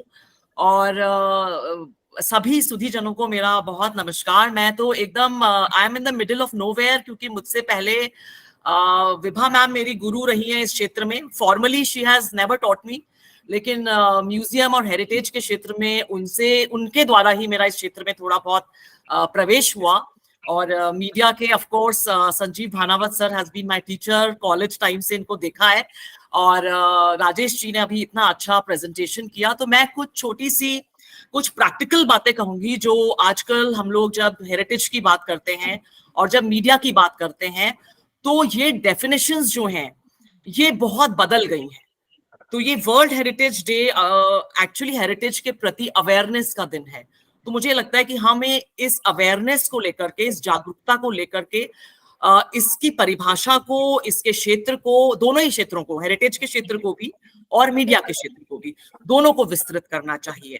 और मैं एक छोटी सी पेंटिंग, ये मेहरानगढ़ फोर्ट म्यूजियम के, हम बहुत सारे म्यूजियम्स को हम विजिट करते हैं। Centre for museology and conservation का कोर्स जब हम कराते हैं तो हमारे विद्यार्थियों को काफी प्रैक्टिकल विजिट्स करनी होती है हेरिटेज की। एंड मुझे ये लगता है कि उसमें न केवल विद्यार्थी, स्टूडेंट्स, पर्यटक, सब लोग बहुत सीख सकते हैं। हम कितना सीखते हैं, कितना नहीं सीखते हैं, वो एक अलग बात है, और मीडिया उसको एक बहुत सार्थक दिशा दे सकता है। मुझे ये लगता है कि ये जो पेंटिंग है ये जोधपुर के महाराजा मानसिंह के होली का जो जुलूस वो निकाला करते थे उसकी पेंटिंग है, और किस तरह से छतों पे खड़े होकर के लोग उनको देख रहे हैं, उनकी प्रजा उनको देख रही है, महिलाएं उनको देख रही है, पुरुष पार्ट ले रहे हैं जुलूस के अंदर। तो ये एक रॉयल पावर का तरीका होता था कि किस तरह से वो कनेक्ट करते थे अपनी प्रजा के साथ। पेंटिंग भी इज अ मीडिया, कि उस इवेंट की एक पेंटिंग बना करके लटका दी जाती थी। सो पेंटिंग एनी हेरिटेज, उसको इंटरप्रेट करने की बात जब आती है, उसकी व्याख्या करने की बात आती है, तो उस पर बहुत चर्चा हमें मीडिया में या कहीं पर भी दिखाई नहीं देती है। हम हेरिटेज की बात करते हैं कि हेरिटेज में क्या है, इसके पीछे क्या इतिहास जुड़ा हुआ है। हम ये भी बात करते हैं कि मीडिया में इसकी किस तरह से चर्चा होनी चाहिए। हम ये भी बात करते हैं कि विरासत नष्ट हो जाएगी, इनको संरक्षित करने का प्रयास करना चाहिए। पर क्या मीडिया उनके बदलते अर्थों को, आज हम उसको पॉलिटिकल पावर के अर्थ में अगर देख रहे हैं इस पेंटिंग को, उसमें जो इवेंट है, क्या हम उसकी चर्चा कर रहे हैं? तो ये विस्तार हमें देना है। और आज जो मीडिया है उसमें बात हुई, जैसे भानावत सर ने शुरू में ही कहा कि हम इस चर्चा को यूट्यूब पर डालेंगे जिससे कि ये बात यहीं खत्म ना हो जाए। तो मुझे ये लगता है कि डिजिटल मीडिया को, गूगल को भी हमने काफी क्रिटिसाइज करते हैं हम, पर हमें तरीके ढूंढने पड़ेंगे। ये चीजें जाने वाली नहीं है, चीजें बहुत लोकप्रिय हैं, तो हमें तरीके ढूंढने पड़ेंगे कि किस तरह से हम वेब मीडिया को ऑथेंटिक बना सके, हेरिटेज के लिए लाभकारी बना सके, ना कि नुकसानदायक बना सके। So these are some of the aspects that I will try to touch. और थोड़ी सी चर्चा इस बात की, मैं म्यूजियम्स के, हम लोग म्यूजियोलॉजी पढ़ाते हैं तो उसकी थोड़ी सी बात ज्यादा करूंगी, और उदाहरण भी मैंने म्यूजियम से ही लिए हैं। ये माना जाता है कि जो वेस्ट के कंपैरिजन में भारतवर्ष में म्यूजियम्स जाने की परंपरा कम है। तो इसको लेकर के थोड़ी सी बात करूंगी कि क्यों ऐसा इसके पीछे कारण है, क्योंकि हमारे जो ऑब्जेक्ट्स हैं, हमारी जो संस्कृति है, उसमें मृत को शुभ नहीं माना जाता। Even the objects have a life. अगर कोई नथ है तो कभी वो नथ चूड़ी भी बन सकती है, कभी उस नथ की जूड़ामणि बन सकती है। तो ऑब्जेक्ट्स का भी पुनर्जन्म होता है रह रह करके। तो म्यूजियम्स को किस तरह से और जनता से जोड़ा जा सकता है, and that can also be beneficial for heritage.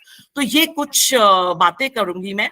और म्यूजियम्स को लेकर के जो इंटरप्रिटेशंस हैं वो किस तरह से बदल रहे हैं, और मीडिया में उनके बारे में चर्चा नगण्य है, ना केवल मीडिया में बल्कि except for the specialists, I don't think so anybody is talking about it. तो ये एक और चित्र है जो कि एल्बर्ट हॉल म्यूजियम, जो जयपुर का बहुत ही लोकप्रिय म्यूजियम है, उसमें से लिया गया है। I'll just take 1 second to switch on my charger. Just 1 minute. Yeah. तो ये जो चित्र है ये एल्बर्ट हॉल म्यूजियम के फाउंडर्स का चित्र है। ये सवाई राम सिंह द्वितीय हैं और उनके पुत्र सवाई माधो सिंह द्वितीय हैं, जिनका बहुत सेमिनल रोल था एल्बर्ट हॉल म्यूजियम को स्थापित करने में।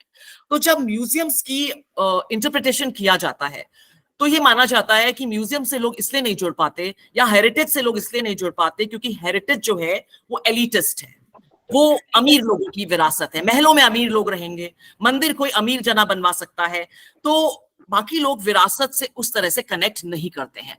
एल्बर्ट हॉल म्यूजियम का एग्जांपल मैंने इसलिए लिया क्योंकि इट कम्स फ्रॉम 1883 में एक जयपुर एग्जीबिशन लगी, Jaipur exhibition of industrial crafts and arts.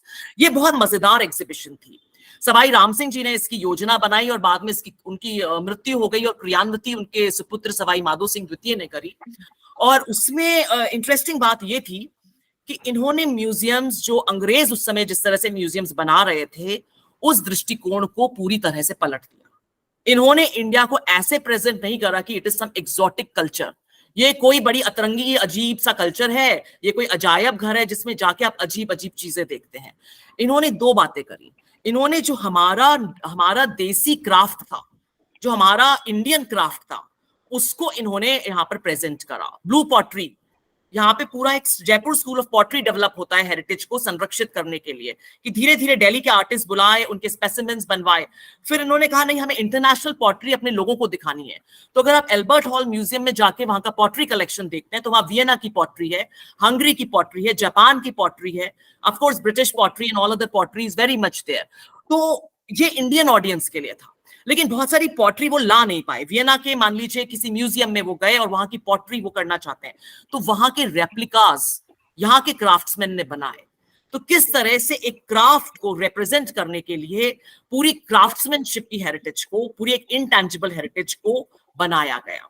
तो लोग जो विभा मैम ने बहुत बात करी कि हेरिटेज के केवल भौतिक पक्ष नहीं, एक अभौतिक पक्ष भी होता है, अमूर्त पक्ष भी होता है, और कलाकृति के अलावा कला बनाने का जो ज्ञान है वो actually that is a problem.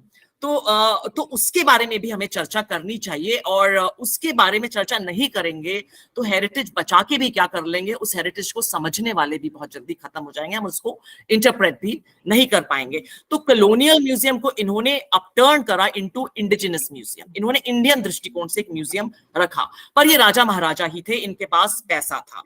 There is another museum जिसकी मैं बात करूंगी, and this is museum of living cultures. ये जोधपुर के पास मोकलावास गांव में एक अरना झरना म्यूजियम है, और जो ये कहता है कि हम अपने, और ये कोमल कोठारी जी जो एमिनेंट फोकलोरिस्ट हैं, उनका ड्रीम था इसको बनाना, और उन्हीं के विजन के द्वारा इसको बनाया गया है। और उन्होंने साफ ये कहा कि ये देखिए सिंपल चक्की है जिसके द्वारा अनाज पीसा जाता है, ये लोगों के घरों में बहुत आराम से मिलती है। तो ये क्या ये हेरिटेज नहीं है? ये भी एक हेरिटेज है, और इसके द्वारा इतिहास की बहुत सारी चीजें समझी जा सकती हैं। जब तक हाथ की चक्की थी तब तक रोटी कम बनती थी, जब मशीन की चक्की आ गई तो रोटी ज्यादा बनने लगी, और जो रेसिपीज इन लोगों के साथ खेलता और शराब पीता है, पहले उनके विक्रम सिंह बोल रहा हूँ, ये खत्म हो गया, खाली डिब्बा रह गया वैसे। There is somebody on the call here. तो जो अमूर्त संस्कृति है उसके स्पेसिमेंस इस तरह से बचाए गए। तो कोमल दा का ये कहना था कि मेरे इस म्यूजियम में कोई महंगा सामान होगा ही नहीं, ये वो सामान होगा जो लोग अपने दैनंदिन जीवन में रेगिस्तान में यूज करते हैं। तो बाजरे का उन्होंने एक गैलरी बनाई, बाजरे को लेकर के एक गैलरी, उन्होंने बहुत ही इंटरेस्टिंग गैलरी है जिसके बारे में मुझे सबसे पहले जानकारी विभा मैडम से ही मिली थी, और वो है झाड़ू की गैलरी। तो झाड़ू का प्रयोग जो है, अलग अलग प्रकार की झाड़ू अलग अलग चीजों के लिए बनाई जाएगी। जहां अनाज साफ होता है उसके कचरे को साफ करने के लिए झाड़ू अलग घास की बनेगी, लेकिन जहां अनाज पीसा जाता है वहां पे डाब की झाड़ू बनाई जाएगी। तो ये जो पूरी एक पारिस्थितिकी है रेगिस्तान की, थार के मरुस्थल की, वो किस तरह से भौतिक वस्तुओं में दिखाई देती है, ये हेरिटेज है। तो ये जब हम हेरिटेज की बात करते हैं तो हमें ये भी ध्यान रखना चाहिए कि मीडिया में sometimes we go for something very exotic and extraordinary, लेकिन ऑर्डिनरी में भी हमारी बहुत मूल्यवान विरासत संरक्षित है, और उस पर भी बात करनी चाहिए क्योंकि वो बहुत जल्दी डिसअपियर भी हो रही है। तो this is something I wanted to talk about. और एल्बर्ट हॉल म्यूजियम की भी अगर मैं बात करूं, उसको हम एडिटर्स म्यूजियम कहते हैं, पर मैं उस पर थोड़ा सा शोध कर रही थी तो मैंने ये देखा कि वहां पे बहुत सारी सिल्वर ज्वेलरी जो है उसके लिए हैंडली, जिसने पूरा उस म्यूजियम का संग्रह बनाया था, पूरा कलेक्शन बनाया था, वो ये लिखता है कि ये जो ज्वेलरी है, गोल्ड ज्वेलरी, ऑफ कोर्स स्वर्ण आभूषण जो है वो बहुत विरासत में आपको बड़े राजघरानों से मिल गए, लेकिन जो चांदी का जेवर था, कहते वो मैंने कृषक महिलाओं से, जयपुर के आसपास की ग्रामीण कृषक साधारण महिलाओं से प्राप्त किया। तो विरासत में जो योगदान है वो सारे पक्षों का, सारे वर्गों का, उसको इस तरह समावेशी रूप में अगर हम देखें और उसको प्रस्तुत करने की कोशिश करें तो आई थिंक ये बहुत अट्रैक्टिव होता है और लोग उससे बहुत कनेक्ट भी कर पाते हैं। लेकिन कई बार ये होता है कि जैसे एक और म्यूजियम है जो सिल्वर ज्वेलरी पर ही आधारित है, ये उसका चित्र है, आम्रपाली म्यूजियम, अगर आपने सुना हो, एंड दिस इज ऑल एक उनका सेक्शन है जिसको कहते हैं गॉड ज्वेलरी। मतलब ज्वेलरी को नॉर्मली हम महिलाओं से उसको वो करते हैं संबद्ध, लेकिन कई बार जो ज्वेलरी होती है उसका और मेल ऑल्सो वेयर ज्वेलरी, इनका सेक्शन है जिसमें बहुत सारे पुरुषों के जेवर भी हैं। लेकिन एक सेक्शन है जिसको बोलते हैं गॉड ज्वेलरी, या जो मंदिरों में मूर्तियां होती हैं उनके आभूषण। तो इस तरह का जो हेरिटेज है उसको लेकर के ये सेक्रेड है, ये धार्मिक है, इसको छूने नहीं दिया जा सकता, इसके अपने रिचुअल्स हैं, नियम हैं, मंदिर में किस तरह से इनका प्रयोग किया जाएगा। और बहुत सारे ऐसे हेरिटेज हैं जिनके लिए ये लगता है कि अगर इनमें ज्यादा विजिटर्स आएंगे, ज्यादा पर्यटन होगा तो ये खराब हो जाएंगे, या ऐसी वस्तुएं हैं जिनको अगर लाइट में रखा जाएगा म्यूजियम को, जिस तरह से प्रकाश व्यवस्था होती है, पुराने जो एयरलूम टेक्सटाइल्स हैं फॉर एग्जांपल, उनको लाइट एकदम वीकन कर देती है, या पेंटिंग्स के कलर्स को लाइट एकदम वीकन कर देती है। तो कुछ क्वेश्चंस हैं कि हम हेरिटेज को किस तरह से एक्सेसिबल बनाएं, किस तरह से लोग उन तक ज्यादा से ज्यादा पहुंच सकें, क्योंकि पहुंचेंगे नहीं, देखेंगे नहीं, उनको अगर वो, तो उनको लगाव कैसे पैदा होगा, या उनमें एक प्रशंसा का भाव भी कैसे आएगा। और मुझे ये लगता है दैट मीडिया का प्रयोग बहुत तरीके से किया जा सकता है, और ये प्रयोग मीडिया वाले हेरिटेज के लिए कर सकते हैं। किस तरह से वो डिजिटल मीडिया में अपनी हेरिटेज को रिप्रेजेंट करेंगे, जिससे कि उस धाती का वैसे कोई नुकसान नहीं हो जो फिजिकल रूप में कांटेक्ट में आने पे होता है। लेकिन साथ ही साथ हेरिटेज के लोग भी मल्टीमीडिया का प्रयोग कर सकते हैं वह और आकर्षक बनाने के लिए। कई बार कई कलेक्शंस, मेरा एक बार लूव्र म्यूजियम में जाना हुआ, and there is a whole gallery जिसपे एक मल्टीमीडिया का वो चलता है presentation on there Egyptian collection. तो उस तरह की चीजें होती है, कई बार दिखाने की जगह नहीं होती है म्यूजियम्स के पास, बिकॉज आम्रपाली म्यूजियम जिसकी मैं बात कर रही हूँ, इनके पास 4000 ऑब्जेक्ट्स हैं, मगर इनके पास स्पेस 800 ऑब्जेक्ट्स को डिस्प्ले करने का है।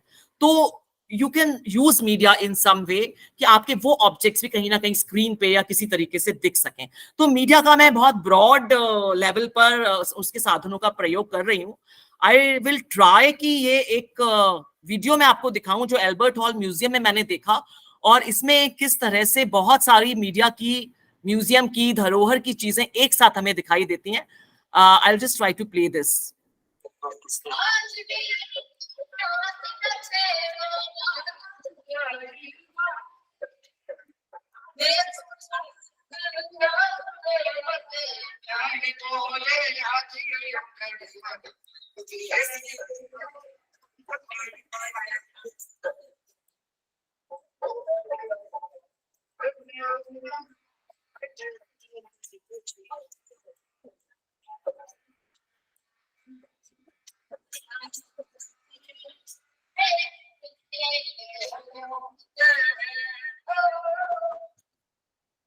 तो ये किस तरह से यूज कर रहा है, देखिए, it's using folk music, it is using folk puppetry, और पीछे सिंघल के म्यूरल्स भी बने हुए हैं म्यूजियम के अंदर। And what I found very interesting is कि एक क्या बोलते हैं इसको, क्यूआर कोड भी लगा हुआ है कि अगर आप इनको कुछ टिप देना चाहें और आपके पास पैसे नहीं है खुले, तो आप इनको ऑनलाइन पेमेंट भी कर सकते हैं। So how so many elements come together, end of course इसके लिए एक बहुत संवेदनशीलता की जरूरत है कि हेरिटेज का जो मूल, उसकी जो मूल स्पिरिट है वो नष्ट नहीं हो। लेकिन हम कई बार कोशिश कर सकते हैं कि देखिए, लास्ट जो बात मैं आपसे कहूंगी वो यही कि हम कह सकते हैं कि इंटरनेट को सहारा नहीं लिया जाए, लेकिन बहुत सारे विद्यार्थी, बहुत सारे मीडिया कर्मी इंटरनेट का सहारा लेंगे।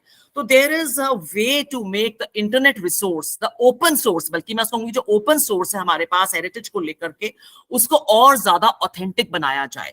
और हेरिटेज कर्मी खुद, और जो मीडिया कर्मी हैं जो बहुत शिद्दत से, जिनका स्पेशलाइज्ड एरिया है ये, वो विकीमीडिया में, मीडिया कॉमन्स में या विकीपीडिया में या कॉमन जहां भी ओपन रिसोर्स उनको लगता है वहां पे वो कंट्रीब्यूट कर सकते हैं, और उसको कंट्रीब्यूट करके ऑथेंटिक इंफॉर्मेशन आप ओपन सोर्स पे फ्लोट कर सकते हैं। सो दैट्स अ वेरी थोड़ा सेल्फलेस तरीका है उसको करने का, लेकिन मुझे लगता है कि हेरिटेज को अगर हमें संरक्षित करना है तो कुछ थोड़ा सा हमें अपने सेल्फिश इंटरेस्ट से ऊपर उठना ही पड़ेगा। And so this is all I wanted to say. This is a workshop we had today at city palace museum, जहाँ पे हमने थोड़ी ट्रेनिंग भी करी कि किस तरह से हम वेब पर ऑथेंटिक इंफॉर्मेशन को अच्छे से बना के अपलोड कर सकते हैं विदाउट इन्फ्रिंजिंग ऑन कॉपीराइट्स, और साथ ही साथ हमने हेरिटेज को समझने का भी प्रयास करा। So I hope we have this kind of partnerships, this kind of give and take relationship between heritage and media. Thank you so much. चलिए, बहुत बहुत धन्यवाद डॉक्टर निक्की। आपने डिजिटल मीडिया के उपयोग की आवश्यकता जताई और हेरिटेज के कितने कितने व्यापक पक्ष हो सकते हैं, इस पर कुछ अपनी टिप्पणियां की। यह बात सही है कि गूगल और उससे जुड़े हुए जो दूसरे प्लेटफॉर्म्स हैं उनका उपयोग करने में कोई दुविधा नहीं है, लेकिन चुनौती, जैसा राजेश जी ने भी कहा और आपने स्वयं में माना, कि उसको हम किस तरह से विश्वसनीय बनाएं, ये बहुत बड़ी चुनौती है। क्योंकि हर व्यक्ति रिसर्चर नहीं है। पुस्तकों में जो लिखा जा रहा है वो व्यक्ति शोध करता है, कहीं ना कहीं अपनी जिम्मेदारी भी लेता है, लेकिन यहाँ गूगल इज गॉड मान करके यदि शोध की जाएगी तो मुझे लगता है फिर बहुत सारे चैलेंजेस होंगे, क्योंकि इसमें आम आदमी की सहभागिता है। हम कहीं जाते हैं, गाइड ने हमें कुछ कह दिया, हमने उसको मान लिया, उसी चीज को अपलोड कर दिया, वो कितना ऑथेंटिक है नहीं पता।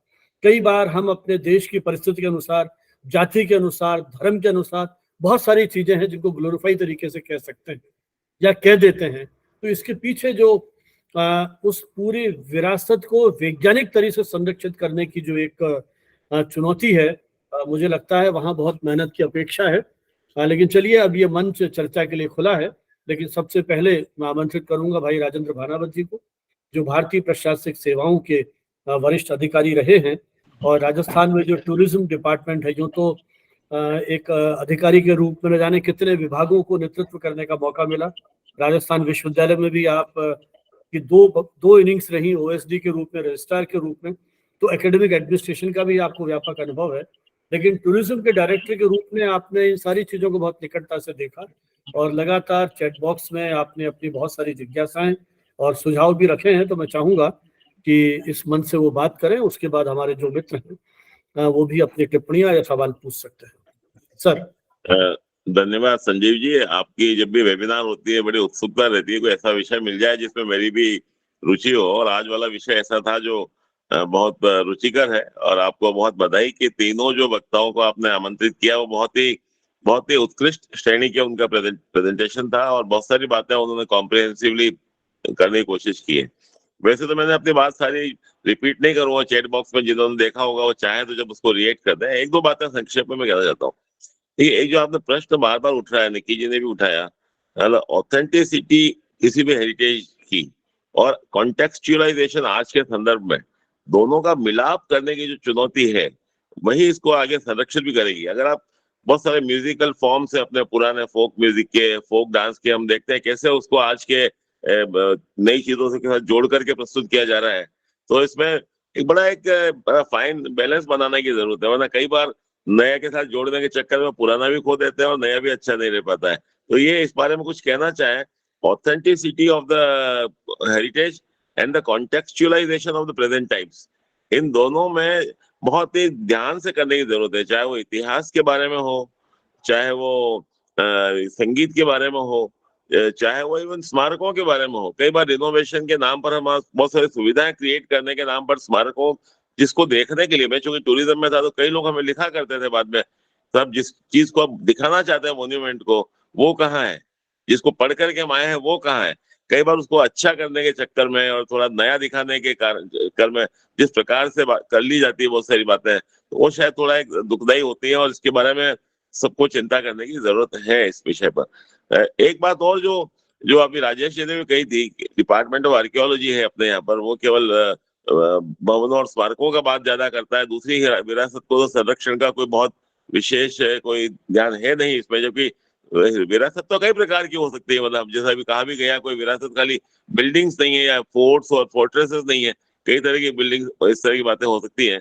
तो इनको थोड़ा सा जो आर्कियोलॉजी डिपार्टमेंट है या इवन जब पुराना आर्काइव्स डिपार्टमेंट है, उनको बहुत स्टोर रूम से, गोडाउन से बाहर निकल करके एक लोगों के लिए, टूरिस्ट जो आता है खास तौर से, लोग आएंगे तो उस बारे में चर्चा होगी, बात होगी, फैलाव होगा उसका, तो उसके विषय में जानकारी वाला, सही जानकारी, ऑथेंटिक जानकारी वहां पर स्थल पे मिल जाए तो उसका बहुत उपयोग होता है। मैंने भी कई बार देखा, कहीं जहां भी जाने का मौका मिला, विदेशों में है ये बात, बहुत विस्तार से उसके बारे में लिखित में भी मिल जाएगा आपको, ऑडियो विजुअल प्रेजेंटेशन से मिल जाएंगे, हर तरह का हो जाएगा। यहाँ पर अपने यहाँ कहीं भी जाए, जो प्रोटेक्टेड मोन्यूमेंट है खास तौर से, तो एक ब्लू कलर का बोर्ड है, फला फला एक्ट के अंतर्गत इतने साल की सजा हो सकती है आपने कुछ किया तो, इसके अलावा बहुत मुश्किल से कई बार मिल पाता है। तो अभी तो मैं इतना ही कहूंगा, बाकी मेरा जो भी शंका है इसका सबका कोई उत्तर हो जरूरी नहीं है, लेकिन कोई टिप्पणी, कोई विशेषज्ञ आपके करना चाहे सभी के उपयोग के लिए तो अच्छा होगा। और राजस्थान तो बहुत समृद्ध है, राजस्थान को तो हम कहा ही ये करते थे टूरिज्म में कि यहाँ की तो हेरिटेज ही इतनी है कि आप कई वर्षों तक आकर के कई टूरिज्म को कई गुना बढ़ाया जा सकता है। कि वो भी वही है, heritage preservation and the inflow of tourist, इनमें भी दोनों में संतुलन बहुत जरूरी है। अगर मान लो किसी कैरिंग कैपेसिटी मोन्यूमेंट की कितनी है और आपने कितने ज्यादा टूरिस्ट वहां बुला लिए, तो उसका भी अपना नुकसान है। फ्रेजाइल होता है, पुराना स्ट्रक्चर होता है, मजबूत होते हुए एक उसकी आयु होती है। तो ये बातें हैं कुछ, एक बहुत अच्छा लगा मुझे, आपने मौका दिया और सुनने का सभी को, और आप बेंगलोर से भी लगातार इसको चला रहे हैं, इसके लिए आपको विशेष रूप से बधाई के पात्र है। और मैं तो ढूंढता रहता हूँ कोई ऐसा ही टॉपिक मिला, संभव हुआ तो मैं जो अब कश्मीर के बारे में एक अलग बात मैं कर सकता हूँ, अलग किसी प्लेटफॉर्म पे। अभी हम जाके आए एक सप्ताह, तो उसकी अलग किसी इससे जुड़ा हुआ है, लेकिन बाद में करूंगा, अभी किसी को बहुत ज्यादा समय नहीं लूंगा इसमें। धन्यवाद बहुत बहुत, आपने अवसर दिया मुझे सुनने का, आप सब लोगों को धन्यवाद। चलिए, हमारे तीनों एक्सपर्ट्स में यदि कोई टिप्पणी करना चाहें तो आमंत्रित हैं, नहीं तो फिर और भी हमारे कोई प्रतिभागी यदि बात कहना चाहें। विभा जी, आप कुछ कहना चाहेंगे? सर, अभी जितनी चर्चाएं हो रही हैं, हाँ, वही अभी कहा ना, मीडिया के रोल की चर्चा हो रही है। तो मीडिया, यदि ताजमहल के लिए इतनी चर्चा होती रही है, इतने वर्षों से होती रही है, और यदि वही मीडिया जाके चोल मंदिर, साउथ के चोल मंदिर और चालुक्य जो एक पहाड़ से बने हुए मंदिरों की चर्चा करता, तो मुझे समझ में आता है कि विश्व विरासतों में उनको स्थान मिलता है इन विरासतों की जगह। तो कहीं ना कहीं अपने विषय के साथ भी उसका परिचय होना चाहिए, मीडिया के लिए बहुत आवश्यक है। केवल सुनी सुनाई एक पारंपरिक विधि पे चलने की आवश्यकता नहीं है। और मैं सोचती हूँ अब तो जागरूक हो ही रहा है, मीडिया बहुत जागरूक है, आप लोग जैसे लोग जुड़े हुए हैं। चलिए, हमारे कोई और मित्र टिप्पणी करना चाहें? दो तीन लोगों ने हाथ उठाए थे, पहले आप देख लीजिए। सर नमस्ते। सर, मैं ये कहना चाहता हूँ, जैसे परिचय दीजिए पहले। जी सर, अपना परिचय। जी सर, मेरा नाम अतिशय जैन है, मैं सेज विश्वविद्यालय भोपाल से छात्र हूँ, पत्रकारिता और जनसंचार का। जी सर, आप सभी को विश्व विरासत दिवस की शुभकामनाएं। सर, मेरा सवाल ये है, मैंने अभी टेक्स्ट बॉक्स में मैसेज किया था कि जैसे मध्य प्रदेश की मोहनगढ़ जिले का एक किला और उत्तर प्रदेश के सोने में तालबेर जिले का, तो सर यहाँ पर सर मीडिया क्षेत्रों द्वारा कई बार इस्तिगासाएं और आवाज भी उठाई गई है सर इन विरासतों को संरक्षित करने के लिए, लेकिन सर फिर भी मतलब सरकारों द्वारा या प्रशासन द्वारा उस पर कुछ अमल नहीं किया जाता है। तो सर इस विषय में मतलब आप कुछ सुझाव दे सकते? देखिए, सरकार कुछ नहीं करे तो उसमें तो मीडिया भी क्या करेगा। मीडिया तो केवल चीजों को उठा सकता है और जन जागृति लाने की कोशिश कर सकता है। आप स्थानीय प्रशासन पे, संबंधित डिपार्टमेंट पे दबाव बनाएं, लोग उनको पत्र लिखें, है ना। अब आजकल तो ये ट्विटर और बहुत सारे ऐसे माध्यम हो गए हैं, आप सीधे मंत्री जी को संबोधित करके कर सकते हैं। तो इस तरह के दबाव बनेंगे तो कहीं ना कहीं वो भी प्रेरित होंगे। तो मुझे लगता है इसका यही उपाय है, क्योंकि मीडिया लिख सकता है, चीजों को हाईलाइट कर सकता है ना। वो पत्रकार खुद तो तलवार लेके नहीं निकलेगा ना। तो एक तरह का माहौल बनाने में मदद हो सकती है। तो जैसी बात हुई अपनी कि आम आदमी का भी कहीं ना कहीं दायित्व बनता है, आपका हमारा भी, तो उस आंदोलन के साथ हम कहीं जुड़े तो शायद जो आपकी चिंता है उसमें हम कहीं अपना एक सकारात्मक योगदान दे पाएंगे। तो और कोई मित्र बोलना चाहें, कहना चाहें? उस समय तो नमस्ते गुरुजी, जयवीर सिंह पूना से बोल रहा हूँ। हाँ, जयवीर सिंह पूना से बोल रहा हूँ और एक शोधार्थी हूँ। वीडियो ऑन कीजिए ना। हाँ जी, हाँ जी। तो एक शोधार्थी भी हूँ सर, और मूलतः मैं बागपत उत्तर प्रदेश से हूँ। सर, एक बात पूछना चाहूँगा मैं कि मेरे जब हम दिल्ली से उत्तर की तरफ जाते हैं तो दिल्ली से 50 किलोमीटर पे बड़ौत करके एक जगह है, और बड़ौत से जब पूरब की साइड में जाता है तो मेरठ 60 किलोमीटर है। जब हम मेरठ के रास्ते पे जाते हैं तो एक बरनावा जगह है जहाँ पर पांडवों की जो सुरंग लाक्षागृह बनाया गया था वो बताई जाती है। मैं खुद उसमें गया भी हूँ, लेकिन जब तक मीडिया ऐसी चीज़ों को पटल पर नहीं लाता तब तक एक भरोसा सा नहीं बन पाता।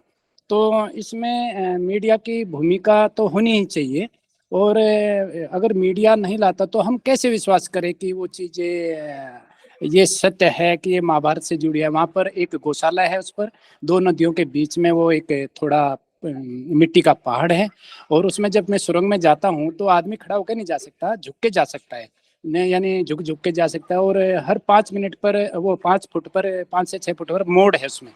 तो हम 3-4 मोड़ तक गए हैं उसके अंदर, लेकिन फिर आगे अंधेरा था। और जो वहाँ के मंत्री हुए थे उत्तर प्रदेश के, कोकब हमीद, अब वो नहीं रहे इस दुनिया में, बहुत अच्छे थे। उन्होंने ये घोषणा की थी एक बार कि हम इस सुरंग को खुलवाएंगे और वहाँ से इस्तानापुर 70-80 किलोमीटर रहेगा। तो सर हम कैसे विश्वास कर सकते हैं, मतलब दूसरे हमारे पास कौन से ऑप्शन हो सकते हैं कि हमें उन पे कैसे भरोसा करें, क्योंकि हम तो एक आम आदमी की तरह वहाँ अगर रह रहे हैं तो उसका ये सत्यता कैसे पता लगेगी हम। राजेश जी, आप सुन रहे हैं इनकी बात? जी संजय जी, कुछ कहना चाहेंगे? हाँ, क्योंकि आपने बहुत यात्राएं की हैं, शायद इनके दर्द को आप समझ पाए। हाँ, नहीं, आपने वही बात की जो इन्होंने पहले की थी, क्योंकि ये तो बहुत पर है कि बहुत सारे धरोहर जो इस तरह की जो है उनके संरक्षण की बहुत बड़ी चुनौतियां भी है। और मुझे लगता है कि इन चुनौतियों का भी मूल यही है कि हम कैसे वैचारिक रूप में एक वातावरण मीडिया के जरिए इस तरह का बनाए, एक जागरूकता पैदा हो।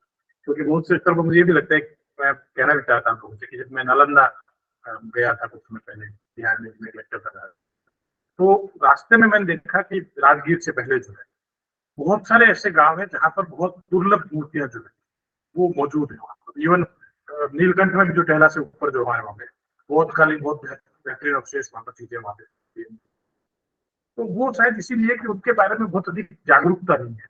और मीडिया भी, मैंने आपको कहा था, फोकस वही रहता है जो पहले प्रचलित है, बहुत सारी चीजें जो अननोन धरोहर जो है, जिस तरह की जो आप चर्चा कर रहे थे, उनके बारे में बहुत अधिक दस्तावेजीकरण नहीं। मैं बार बार ही बात कर रहा हूँ क्योंकि ये बहुत बड़ी मुझे लगता है समस्या है कि पर्यटन विभाग के जरिए भी एक समय में तो पुस्तिकाएं छपा करती थी जिसमें बहुत सारे स्थानों के बारे में जानकारी मिलती थी और वो एक संदर्भ के रूप में आता था, अच्छा भी लगता था कि अच्छा संदर्भ होता था। लेकिन अब मुझे लगता है वो प्रवृत्ति भी धीरे धीरे लुप्त होती जा रही है, क्योंकि नेट पे इतना ज्यादा भरोसा हो गया है कि पर्यटन विभाग भी जो कुछ मटेरियल प्रकाशित करता है, प्रसारित करता है, वो भी ली हुई सामग्री होती है। मुझे लगता है इसमें बहुत बड़ा योगदान एक इस तरह के हर जिले में, हर क्षेत्र में जो है जो विशेषज्ञ है उनका बनाया जाना चाहिए। मान लीजिए आप सोचिए कोमल भुगतान नहीं होते अगर, तो बहुत सारी लोक संस्कृति जुड़े वाद्य यंत्र, लोक संस्कृति जुड़ी जो चीजें हैं उनसे महरूम होते। इवन मैं मुकुंद लाड जी के यहाँ पे बैठा करता था, तो बहुत सारी चीजें जो ध्रुपद की, जो प्रवंश जैसे कैसे ध्रुपद का विस्तार हुआ, ये जो बहुत बड़ी धरोहर है, मुझे लगता है उससे हम लोग वंचित रह जाते। और बल्कि अब तो स्थितियां वो हो गई, मुझे लगता है सूचनात्मक इतना ज्यादा हो गया है सब पत्रिकाओं में कि पंडित जसराज जी का मुझे याद आता है, मुकुंद जी के हम लोग बैठे हुए थे, पंडित जसराज जी आए हुए थे, तो एक पत्रकार आता है वहां पे, उनका वो हुआ, पंडित जी का गान हुआ, कहता है जो राग आपने गाए थे बता दीजिए, तो उनका मैं लिख दे तुम, कहने साहब बड़ा जबरदस्त मैं दूंगा, तो उन्होंने जो नहीं गाए थे सारे लिख, फिर वो छप भी गया, तो मैं आपको बता रहा हूँ। तो ये मुझे लगता है एक बड़ा अभाव इस रूप में भी पत्रकारिता के जरिए, मैं बहुत ज्यादा नहीं कहना चाहता, कहना भी नहीं चाहिए मुझे, लेकिन मुझे लगता है कि पत्रकारिता शिक्षण की बहुत से स्तरों पर जरूरत है। और उसमें भानावत जी ने तो बहुत काम भी किया, साक्षरता का भी काम किया, पर्यटन का भी काम बहुत किया। तो मुझे लगता है मीडिया को यह भी चाहिए कि इस तरह के जो विशेषज्ञ हैं उनकी सेवाएं ली जा सकती है। पर्टिकुलर इस विषय पर अगर कोई स्टोरी की जा रही है तो इनपुट वहां से लिए जाए, क्योंकि मुझे लगता है इनपुट लेने की प्रवृत्ति धीरे धीरे खत्म होती जा रही है। ये बड़ा घोर आश्चर्य, पद्मश्री जब मिला मुकुंद लाड जी को, तो 2-3 पत्रकारों में नाम नहीं, बड़े पत्रकारों ने फोन किया था, इनके किस विधा में जो है वो दिया गया है। तो इतनी बड़ी धरोहर जिनका अज्ञे जी ने जिक्र किया है कि अज्ञे जी बुलाया करते थे मुकुंद लाड जी को, तो वो उनके बारे में जो हमारे आसपास लोग, उनके बारे में लोग पता नहीं। मुझे लगता है विराटनगर इतना बेहतरीन जो महाभारत कालीन वहां पर चट्टान है जो, लेकिन मुझे नहीं लगता कि उसमें नई पीढ़ी को उस रूप में भी जानकारी को विराटनगर क्या मिलता। तो ऐसी बहुत सारी चीजें हैं मुझे लगता है अपने आसपास परिवेश में जो है, जिनके बारे में जागरूकता का काम जो मीडिया बहुत बेहतर ढंग से करता है, बशर्ते कि विशेषज्ञों की राय, इनपुट लेते। ये जरूरी नहीं है कि पत्रकार विशेषज्ञ ही होगा, लेकिन वह जो सामग्री पेश करता है उसमें वो विधा तो होती है, उसके पास विशेषज्ञता होती है, शब्दों के जरिए पेश अच्छे ढंग से कर सकता है। तो उसमें अगर वो संदर्भ सामग्री के रूप में इनपुट्स लेता है अच्छे लोगों से, तो उसको थोड़ा सा एक लिस्ट बना ले, ये इस फील्ड के विशेषज्ञ हैं, तो मुझे लगता है बहुत कुछ बेहतरीन जो है संरक्षण के रूप में कर सकते हैं। क्योंकि आपने मानव जी अच्छी बात है, ये सब जो छपता है अखबार में या अखबार में, वो अंततः इतिहास बनता है, तो वह कहीं भ्रम की स्थिति बात नहीं बनती, के रूप में भी काम करनी। राजेश जी, मुझे संजय जी मैं एक चीज ऐड कर दूं, जयवीर जी ने जो सवाल पूछा था पांडवों की गुफा है नहीं, तो अभी तो ये भी इसमें अभी तो तय नहीं है, ये जब महाभारत और रामायण काल इतिहास का भाग है या अपना माइथोलॉजी है। तो इसलिए जो भी अपने हर जगह, सीता भी पता नहीं कहाँ कहाँ गई थी, कहाँ कहाँ वनवास किया था, लवकुश के भी कई जगहों पर है। तो इसलिए ये बड़ा एक ये तो विषय है जिसको हम अगर विरासत वैसे कहेंगे, आस्था हो सकती है, आस्था और विरासत में भी थोड़ा एक अंतर करने की आवश्यकता है इसमें।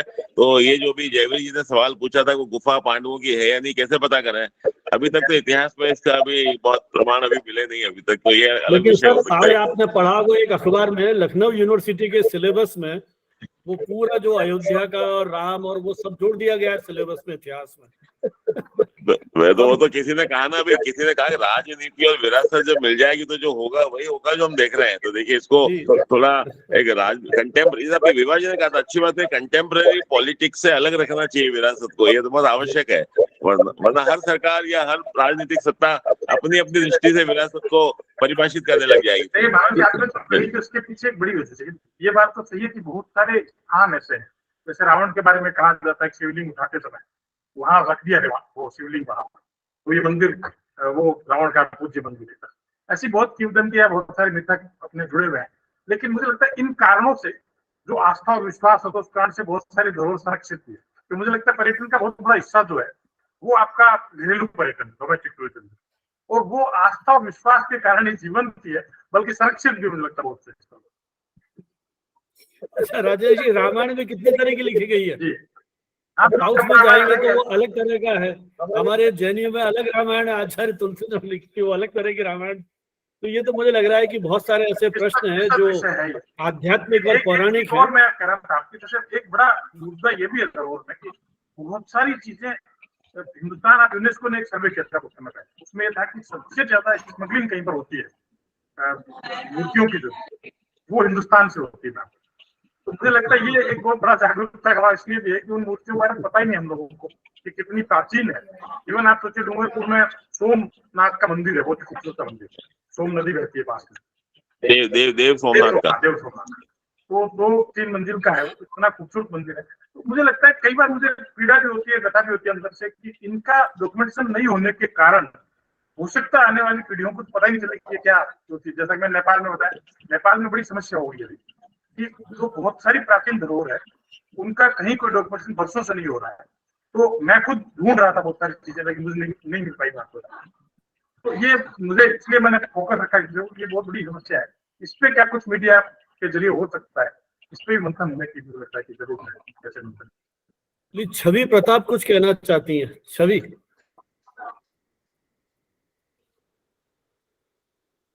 छवि सुन रही हैं आप?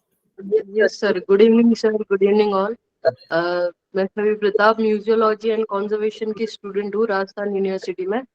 तो first of all happy world heritage day to all.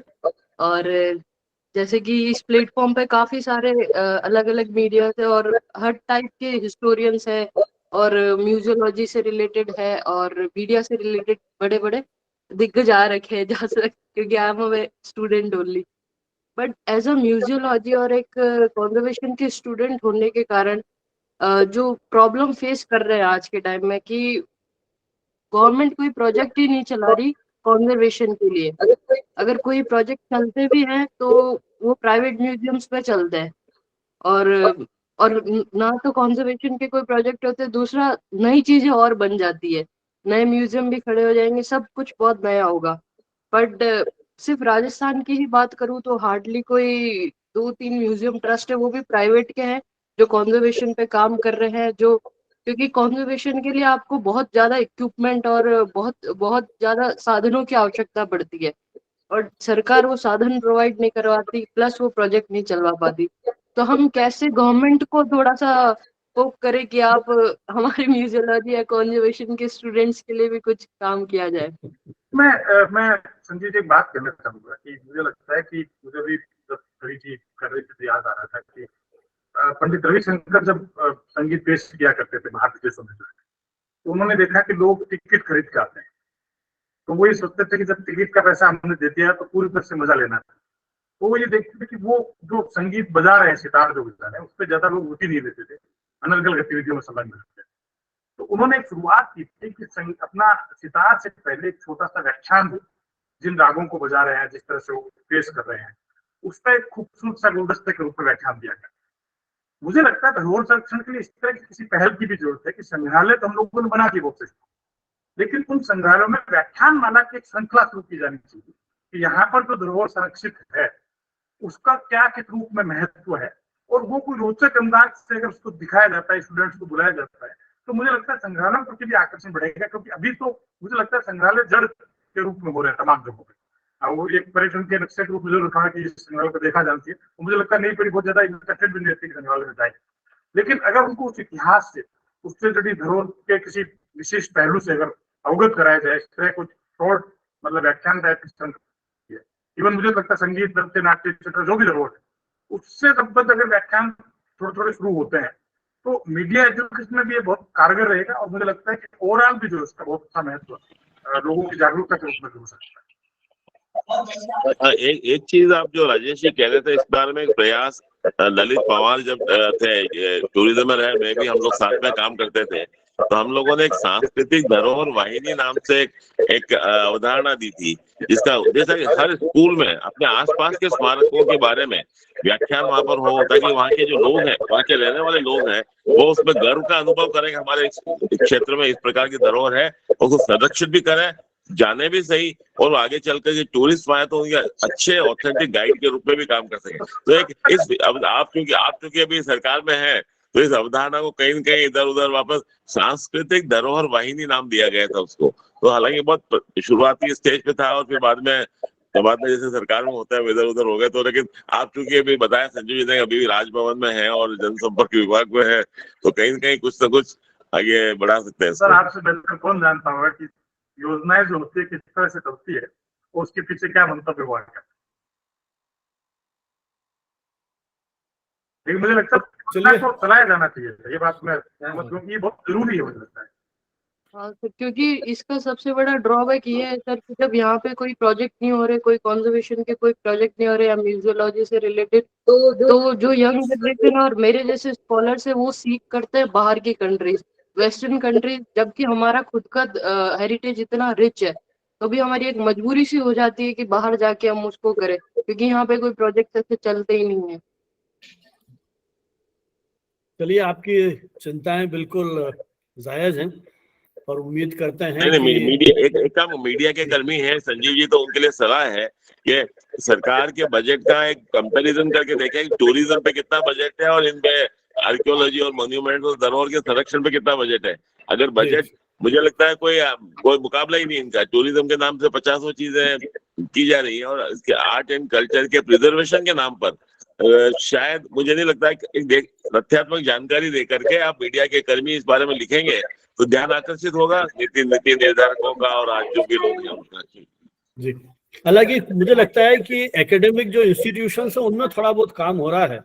Rajesh ji को यदि मौका लगाओ कुरुक्षेत्र विश्वविद्यालय में जाने का, तो उन्होंने धरोहर नाम से एक बहुत अच्छा संग्रहालय बना रखा है, जहां उन्होंने हरियाणा की उस कल्चर को, लेकिन अपने सीमित संसाधन है, स्टेट यूनिवर्सिटीज के पास कोई बहुत वो नहीं है, लेकिन उन्होंने एक अच्छा प्रयोग किया है। Sir I have one thing to add to this. मैं कॉन्ट्रास्टिंग सिचुएशन आपको बताती हूँ कि मैं नाम भूल रही हूँ कॉलेज का, पर बैंगलोर का ही कॉलेज है क्योंकि आप बैंगलोर में हैं, और वहाँ पे एक कॉलेज था जिसका जेंडर स्टडीज डिपार्टमेंट था। उन्होंने बहुत इंटरेस्टिंग म्यूजियम बनाया। हमने भी Chhavi is student of our department, so she will bear me out, और हमने भी अभी एक प्रोजेक्ट किया था material memory in the families. किसी भी फैमिली में 60-70 पुराना जो एक ऑब्जेक्ट है उसको आप लेके आइए और उसकी कहानी सुनाइए। उसी तरह से बैंगलोर के इस कॉलेज में एक म्यूजियम था जेंडर स्टडीज का, जिसमें महिलाओं से रिलेटेड कोई भी ऑब्जेक्ट, कोई पुराना पालना है, कोई पुराना पंखा है, कोई रसोई में काम करना, उसको लेकर के एक संग्रहालय बनाया गया और अभी हाल ही में उसको बंद कर दिया गया। उस ऑब्जेक्ट वापस लौटा दिए गए जो ट्रेड्स में लोग उनको, और नहीं तो उन्हें ऐसे ही कहीं रफा दफा करके उनका डिस्पोजल कर दिया गया। सो this is also happening in the educational institution. चलिए, लेकिन अलग अलग जहाँ कल्पना अलग अलग लोगों की है, जैसे अभी आपने अरना झरना की बात कही, तो कोमल कोठारी जी की परिकल्पना थी, लेकिन उन्हीं के ब्रदर हैं कल्याण कोठारी जी, तो हमने यूनिसेफ के साथ एक प्रोजेक्ट किया था, उसमें सारे पार्टिसिपेंट्स को हम अरना झरना ले गए और अभी सितंबर में तो वो एक मिलेट फेस्टिवल वहीं पे कर रहे हैं। इसी तरह से आपने पपेट की बात की सोशल मीडिया पे, और कोमल कोठारी जी की बात हुई, भानावत जी शायद मेरी बात से सहमत होंगे, देवीलाल जी सामर, उन्होंने कितना काम किया इस पपेट थिएटर को आगे लाने में, और अपने दौर में उस समय तो संसाधन इतने नहीं थे, और किस तरह से नए नए प्रयोग किए। अभी भानावत जी ने बात की कि लोग जो हमारी शैलियां हैं उनको आधुनिक संदर्भ में, हमने शायद 94 में एक सेमिनार किया था रूरल जर्नलिज्म पे, तो हम लाल सोट गए और वहाँ किस तरह से उन वहाँ के लोक कलाकारों ने है ना? हेला हाँ, ख्याल जो आपने हेला करवाया था, हेला मैंने ख्याल अटेंड को, किया था, मैं कॉलेज हाँ, स्टूडेंट थी। देखिए अभी तक याद है आपको नहीं, किस आई एम तरह से, planning to write an article on हेला ख्याल ऑन हाँ, विकिपीडिया की उसको ऑथेंटिकली वो कहीं पे है नहीं, उस हाँ, पे कुछ तो भी मटेरियल। इस तरह से एक मास्टर जी की हाँ। आवाज पे वो सामान्य साक्षर कहे जाने वाले कलाकार अपनी प्रस्तुति दे रहे हैं, वो अद्भुत था। तो प्रयोग हो रहे हैं अब।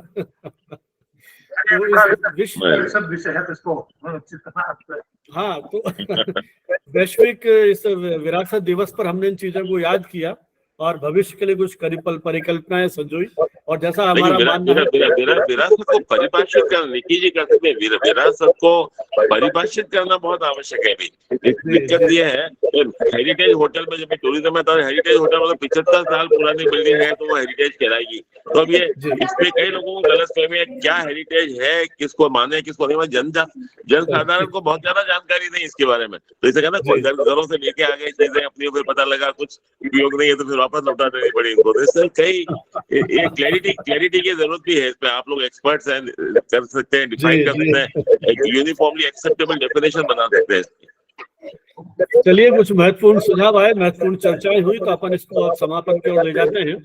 मैं सबसे पहले तो आभारी हूँ हमारे सारे experts, professor Vibha Upadhyay, doctor Rajesh Kumar Vyas और डॉक्टर निकी चतुर्वेदी और राजेंद्र भानावत जी, जिन्होंने समय समय पर हमारे साथ जुड़ करके आप इस चर्चा को एक वैचारिक ऊर्जा प्रदान करते हैं। ये हमारे लिए महत्वपूर्ण है। और नए शोधार्थी छवि प्रताप हैं, जयवीर सिंह हैं और अतिशय जैन, देश के अलग अलग अंचलों से आप जुड़े और अपने जो भी आपकी शंकाएं थी, जो सुझाव थे, तो युवा पीढ़ी का इन वैचारिक आयोजनों से जुड़ना हमारे लिए महत्वपूर्ण है। और हमारे जो तकनीकी सहयोगी हैं डॉक्टर शक्ति सेंगर, उन्होंने बताया मुझे अभी कि 212 प्रतिभागियों ने देश के अलग अलग अंचलों से इसमें अपना रजिस्ट्रेशन कराया है।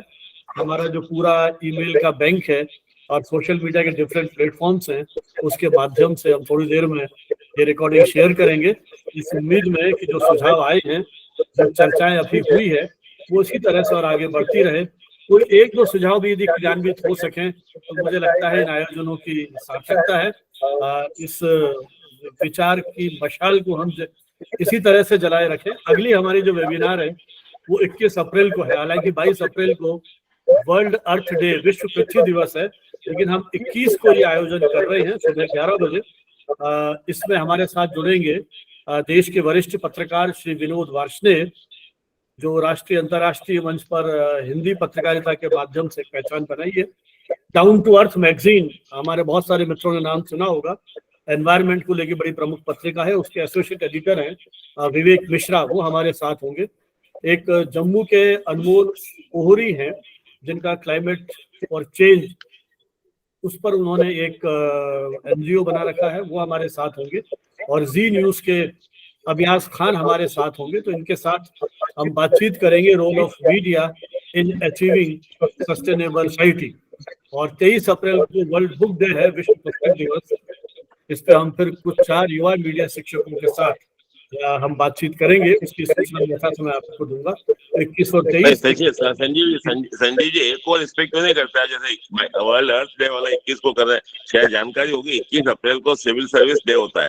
कभी आप पूछिए आगे करने अभी नहीं कभी भी आगे भी कर सकते हैं। सिविल सर्वेंट्स की जो हालत हो गई ना उस पे भी, और सिविल सर्विस की जो हालत हो गई है उस पे भी चर्चा रखिए। मीडिया को बुलाइए और लोगों को बुलाइए। सिविल सर्विस ना तो सिविल रही ना सर्विस रही, इस पे भी कुछ बाजिएगा थोड़ा बहुत कभी। नहीं बिल्कुल, मेरे दिमाग में ये बात थी और आपसे बात करने वाला था, लेकिन तब तक मैं ये फाइनल कर चुका था, तो मुझे लगा कि कभी लेंगे। हाँ, आगे कर सकते हैं। हमारा पीआर डे भी है, जनसंपर्क दिवस भी है, पीआरएसआई का स्थापना दिवस है, तो 21 अप्रैल उस दृष्टि से बड़ा महत्वपूर्ण है। तो लेकिन चलिए करेंगे इस पर भी बातचीत, है ना। तो मैं आप सभी का बहुत बहुत आभार प्रकट करता हूँ हमें ये इससे जुड़ने के लिए, और फिर मिलेंगे इसी अगले 21 अप्रैल को। बहुत बहुत धन्यवाद। जय हिंद, जय Bharat. Thank you very much.